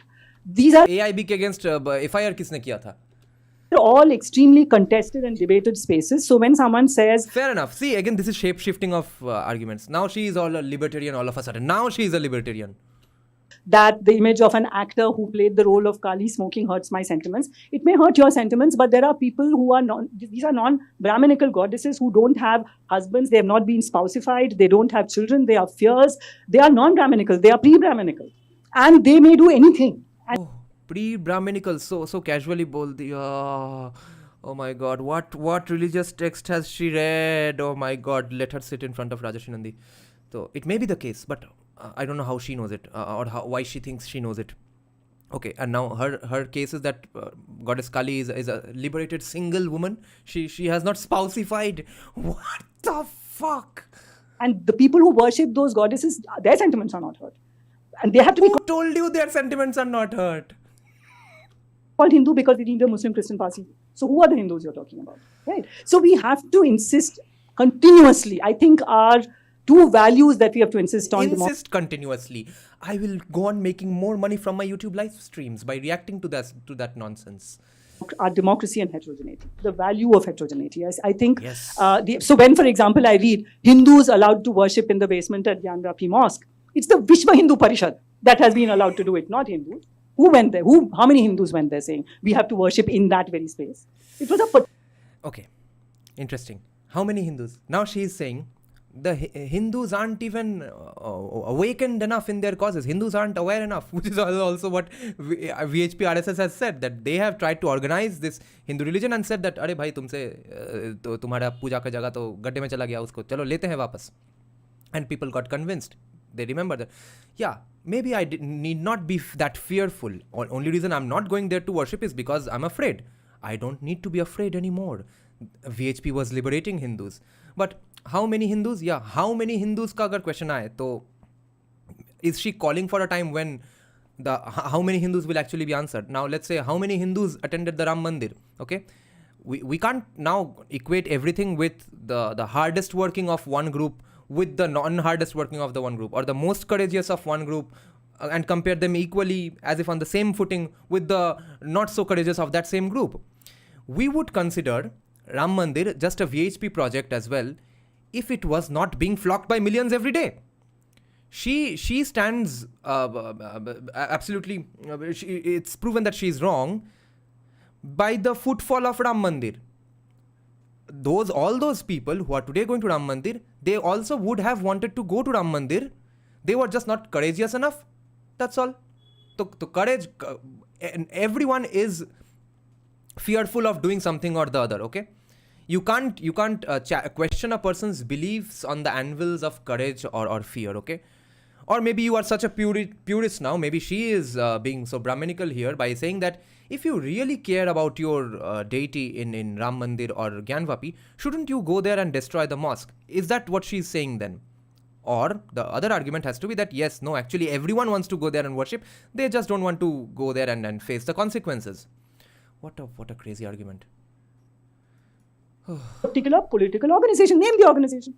It doesn't represent us. Did we vote for the VHP? Do we vote for the RSS? Who goes to the Ram Mandir? The RSS dare to stand for elections. Let them contest elections. Let's see what happens. So we have to insist on that. There's no such thing. Let's see what happens in the election. Hasn't she seen enough from the elections? One sentiment. And so I would say, however uncomfortable, I would not even seek a ban on an anti-women or anti-feminist film. We have to counter speech with more speech. Where hate speech becomes action, that's a different. अभी Muslim, अभी communist, अभी libertarian. फिर से Muslim, फिर से communist, फिर से libertarian. ये अजीब गोल चक्कर है ये. But where speech is speech, then we have to counter it with much, much more speech. I see that on Anand Ranganathan Menon. On the notice boards of any university today, the counter speech. Look, when someone says that the choice is made in an atmosphere of patriarchy, I'm not sure if you were here. I did talk about the fact that all choice is made within constraints. So someone who tells you that choice is made within a constraint of patriarchy, look at the way every single one of us is dressed here. Nobody put a gun to our heads, telling us dress in a gendered way and make sure you're covered from top to bottom. Look at us. Completely gendered, completely covered from top to bottom. So how did we make this? चलो Jordan Peterson का आत्मा को बुलाते हैं यहाँ पे. तो भाई इगैलिटेरियन समाज जो कि है स्कैंडिनेवियन कंट्रीज, वहाँ पे why are the men mostly taking up engineering jobs and the women taking up nursing jobs, even though it's a most egalitarian society? Why aren't you okay with the fact that some genders have some specific preferences? Why do you need to eliminate the preferences? Preferences से क्या problem है? Consent है ये, consent, choice, agency, वो सब word अचानक चला जाता है जब कोई जेंडर अपने जेंडर का प्रेफरेंस में रहता है. अजीब बात है. नहीं, तुमको उसका जेंडर का प्रेफरेंस ही करना पड़ेगा. अजीब डिमांड है. बंगाली में बोलते हैं दाबी, कतो दाबी. दिस इज दैट दाबी. choice, right? So that is that choice is always made within constraints. The person who tells you it's made within a constraint of patriarchy, ask that person how many choices they have made, which are not at all constrained by patriarchy. So then within that It's called preference, agency, choice, consent. idea that there's a simple economic argument that Amartya Sen makes. When you go to the market and you buy something, there is a constraint by the resources you have versus the price of the thing. So you choose to buy She's quoting that book, Identity and Violence. So let's see. something within your budget. There's always a constraint. So it's not. What is that a counter to? She just pointed out a random thing. Why is that particularly invoked for the whale is something we need to ask. Whale ke beech mein consent. Okay, so she's countering the student basically. That the student said that even if they do have a choice, it's inside the realm of patriarchy. Okay, then let's push that argument further. Where do you want to take away people's agency and force them to take up the choices just to break gender stereotypes? किसी भी तरह stereotype तोड़ना है. Why can't this happen with heterodox choice and agency? किसी को अगर सच में हिजाब नहीं पहनना है या फिर किसी को कुछ अपने ग्रुप से बाहर करना है या फिर अपने कास्ट के प्रोफेशन से बाहर जाना है, don't kill them for it, don't make it illegal for them, that's all. I love the word spouseified, by the way. You've spoken about how state determines religion, and I mean the speech followed, and there was an allusion to Sabrimala case. Ma'am, one of the petitioners in the case was a non-Hindu devotee having faith in Ayappa, probably. So again, the question of hailing from a different religion, and then obviously the internal choice of believing in the deity. So ma'am, how do we navigate the question of locus standi in this particular case? And also ma'am, there's always a counter question, like if we're talking of Sabrimala entry movement, then why not mosque entry movement? So how do we look at this through locus standi? Hi, ma'am. I am Arif Mohammed. I wanted to ask you a question. You mentioned Talal Asad's argument where he says that religion is a historical category brought in by the West. I'm seeking your opinion about Indian Muslims in their fight against the RSS. What if they shun this category and start identifying themselves as OBCs or Dalits or as start asserting their religious identities? What do you think about it? Anaga. Yeah, I'm Anaga. If the articulation or the understanding of women as religious beings in the eye of the state is also somewhere, being developed in this work, in the sense that when we look at women and say that the philosophical, whatever is your philosophical belief, will not be taken into consideration, but the religious would be. It is in a way saying that women cannot be salvational beings, which is a very Brahminical way of understanding who can get salvation and who cannot.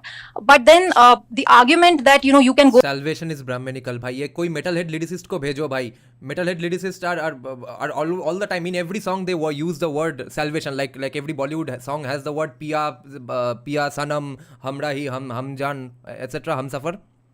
तो और मौला, that's how metal lyricists write that word. Now metal lyricists are Brahminical or what? Go back and see that there were more diverse religions, the tantric, and then women and their religious access is always amorous, bodily, fertility, etc. But that's Tantra is outside Brahminical Vedic religion. That is our argument here. Salvational, philosophical. So it's like a double-edged sword. There's already a mind-body differentiation, whether we want this embodied understanding, etc. But what seems to be at the heart is that if you want to make a religious claim, yeah, her question has gone off the rails because she started with a wrong premise. She said that only women are facing this, whereas that is not the case. She made a drastic mistake in the very beginning. Listen to this. The articulation or the understanding of women as religious beings in the eye of the state is also somewhere, being developed in this work, in the sense that when we look at women and say that the philosophical, whatever is your philosophical belief, will not be taken into consideration, but the religious would be. It is in a way saying. Here she made the mistake. Even I was happy with that argument, that why can't you just say that you are not going to do this because of your personal beliefs. You have to say this is my religious beliefs. Tab theek hai.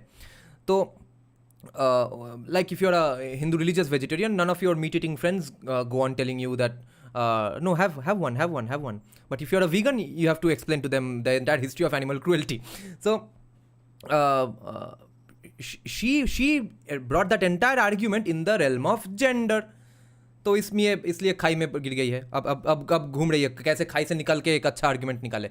She shot herself in the foot in the very beginning. She thought it's only about women who are being told to assign a religion to your beliefs and not just personal beliefs. That women cannot be salvational beings, which is a very Brahminical way of understanding who can get salvation and who cannot.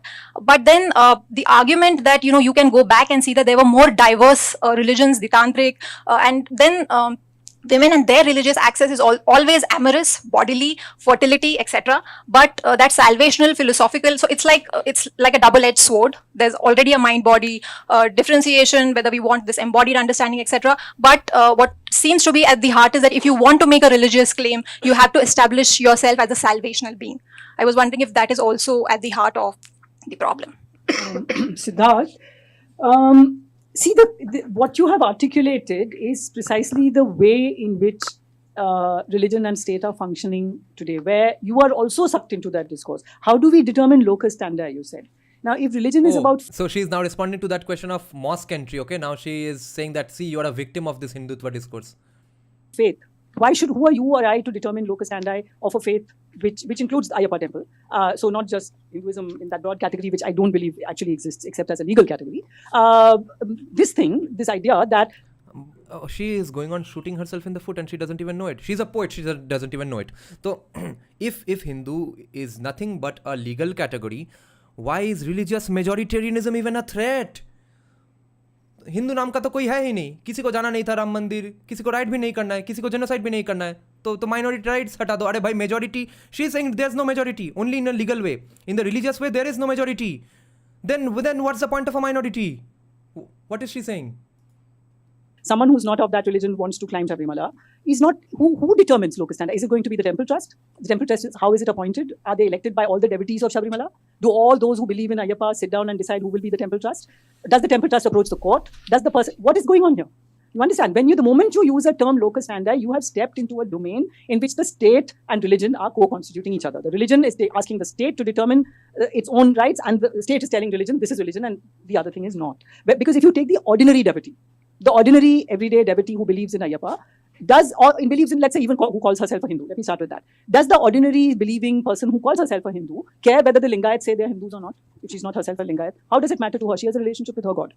There are 3,000 people who don't want to be called Hindu, that's fine. Well, it's not even an issue. Who is it an issue for? It is an issue for a politics in which numbers matter. It is an issue for the politics in which the idea that there is a birth-based majority is crucial. And we have to fight the idea that majorities can be based on the accident of birth. So I think we should ask ourselves why are these questions being posed in this way, even in our own minds? So the extent to which they're co-constituting. The question was about mosque entry. She completely bypassed the entire question. Each other becomes clear. Arif, there are multiple ways in which communities might seek. क्या उत्तर हुआ ये? Guys, did anyone get the answer? Don't get pissed off with her just now. But let's exactly try to understand the reply. The guy asked, if we are talking about women not being able to enter Sabrimala, why aren't we talking about, or should we talk about, women entering mosque?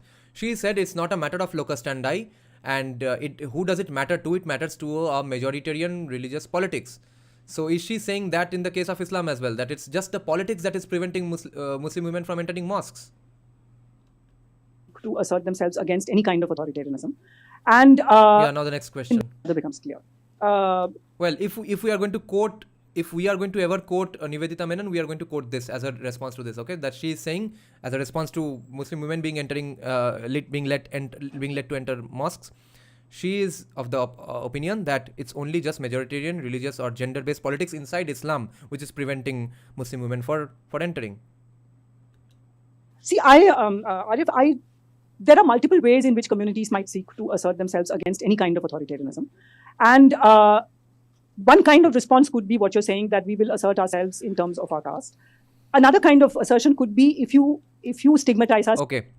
Now, the second question, remember guys, what it was? It was that as a Muslim in our fight against the RSS, should we identify with our caste? Caste is a Hindu problem. तो इस्लाम जाने के बाद cast का problem क्यों नहीं गया इस्लाम में जाने के बाद? Authoritarianism. And one kind of response could be what you're saying, that we will assert ourselves in terms of our caste. Another kind of assertion could be, if you stigmatize us, we will not be stigmatized, we will speak up in that voice, right?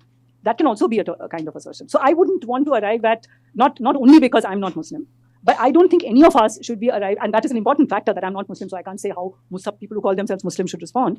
But I feel that lived experience का वो चस्का. तो चलो सावरकर पढ़ाते हैं sociology में.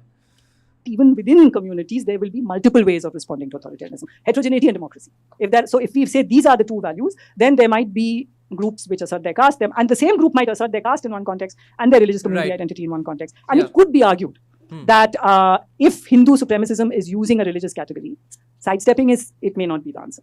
So I would say that this would be the subject of a debate. And it would not arrive at one answer. And how to resist authoritarianism, there will be many answers. So I think we should think of it like that. Another question is, it's thought-provoking. So I don't think it's a question to which I can immediately give an answer.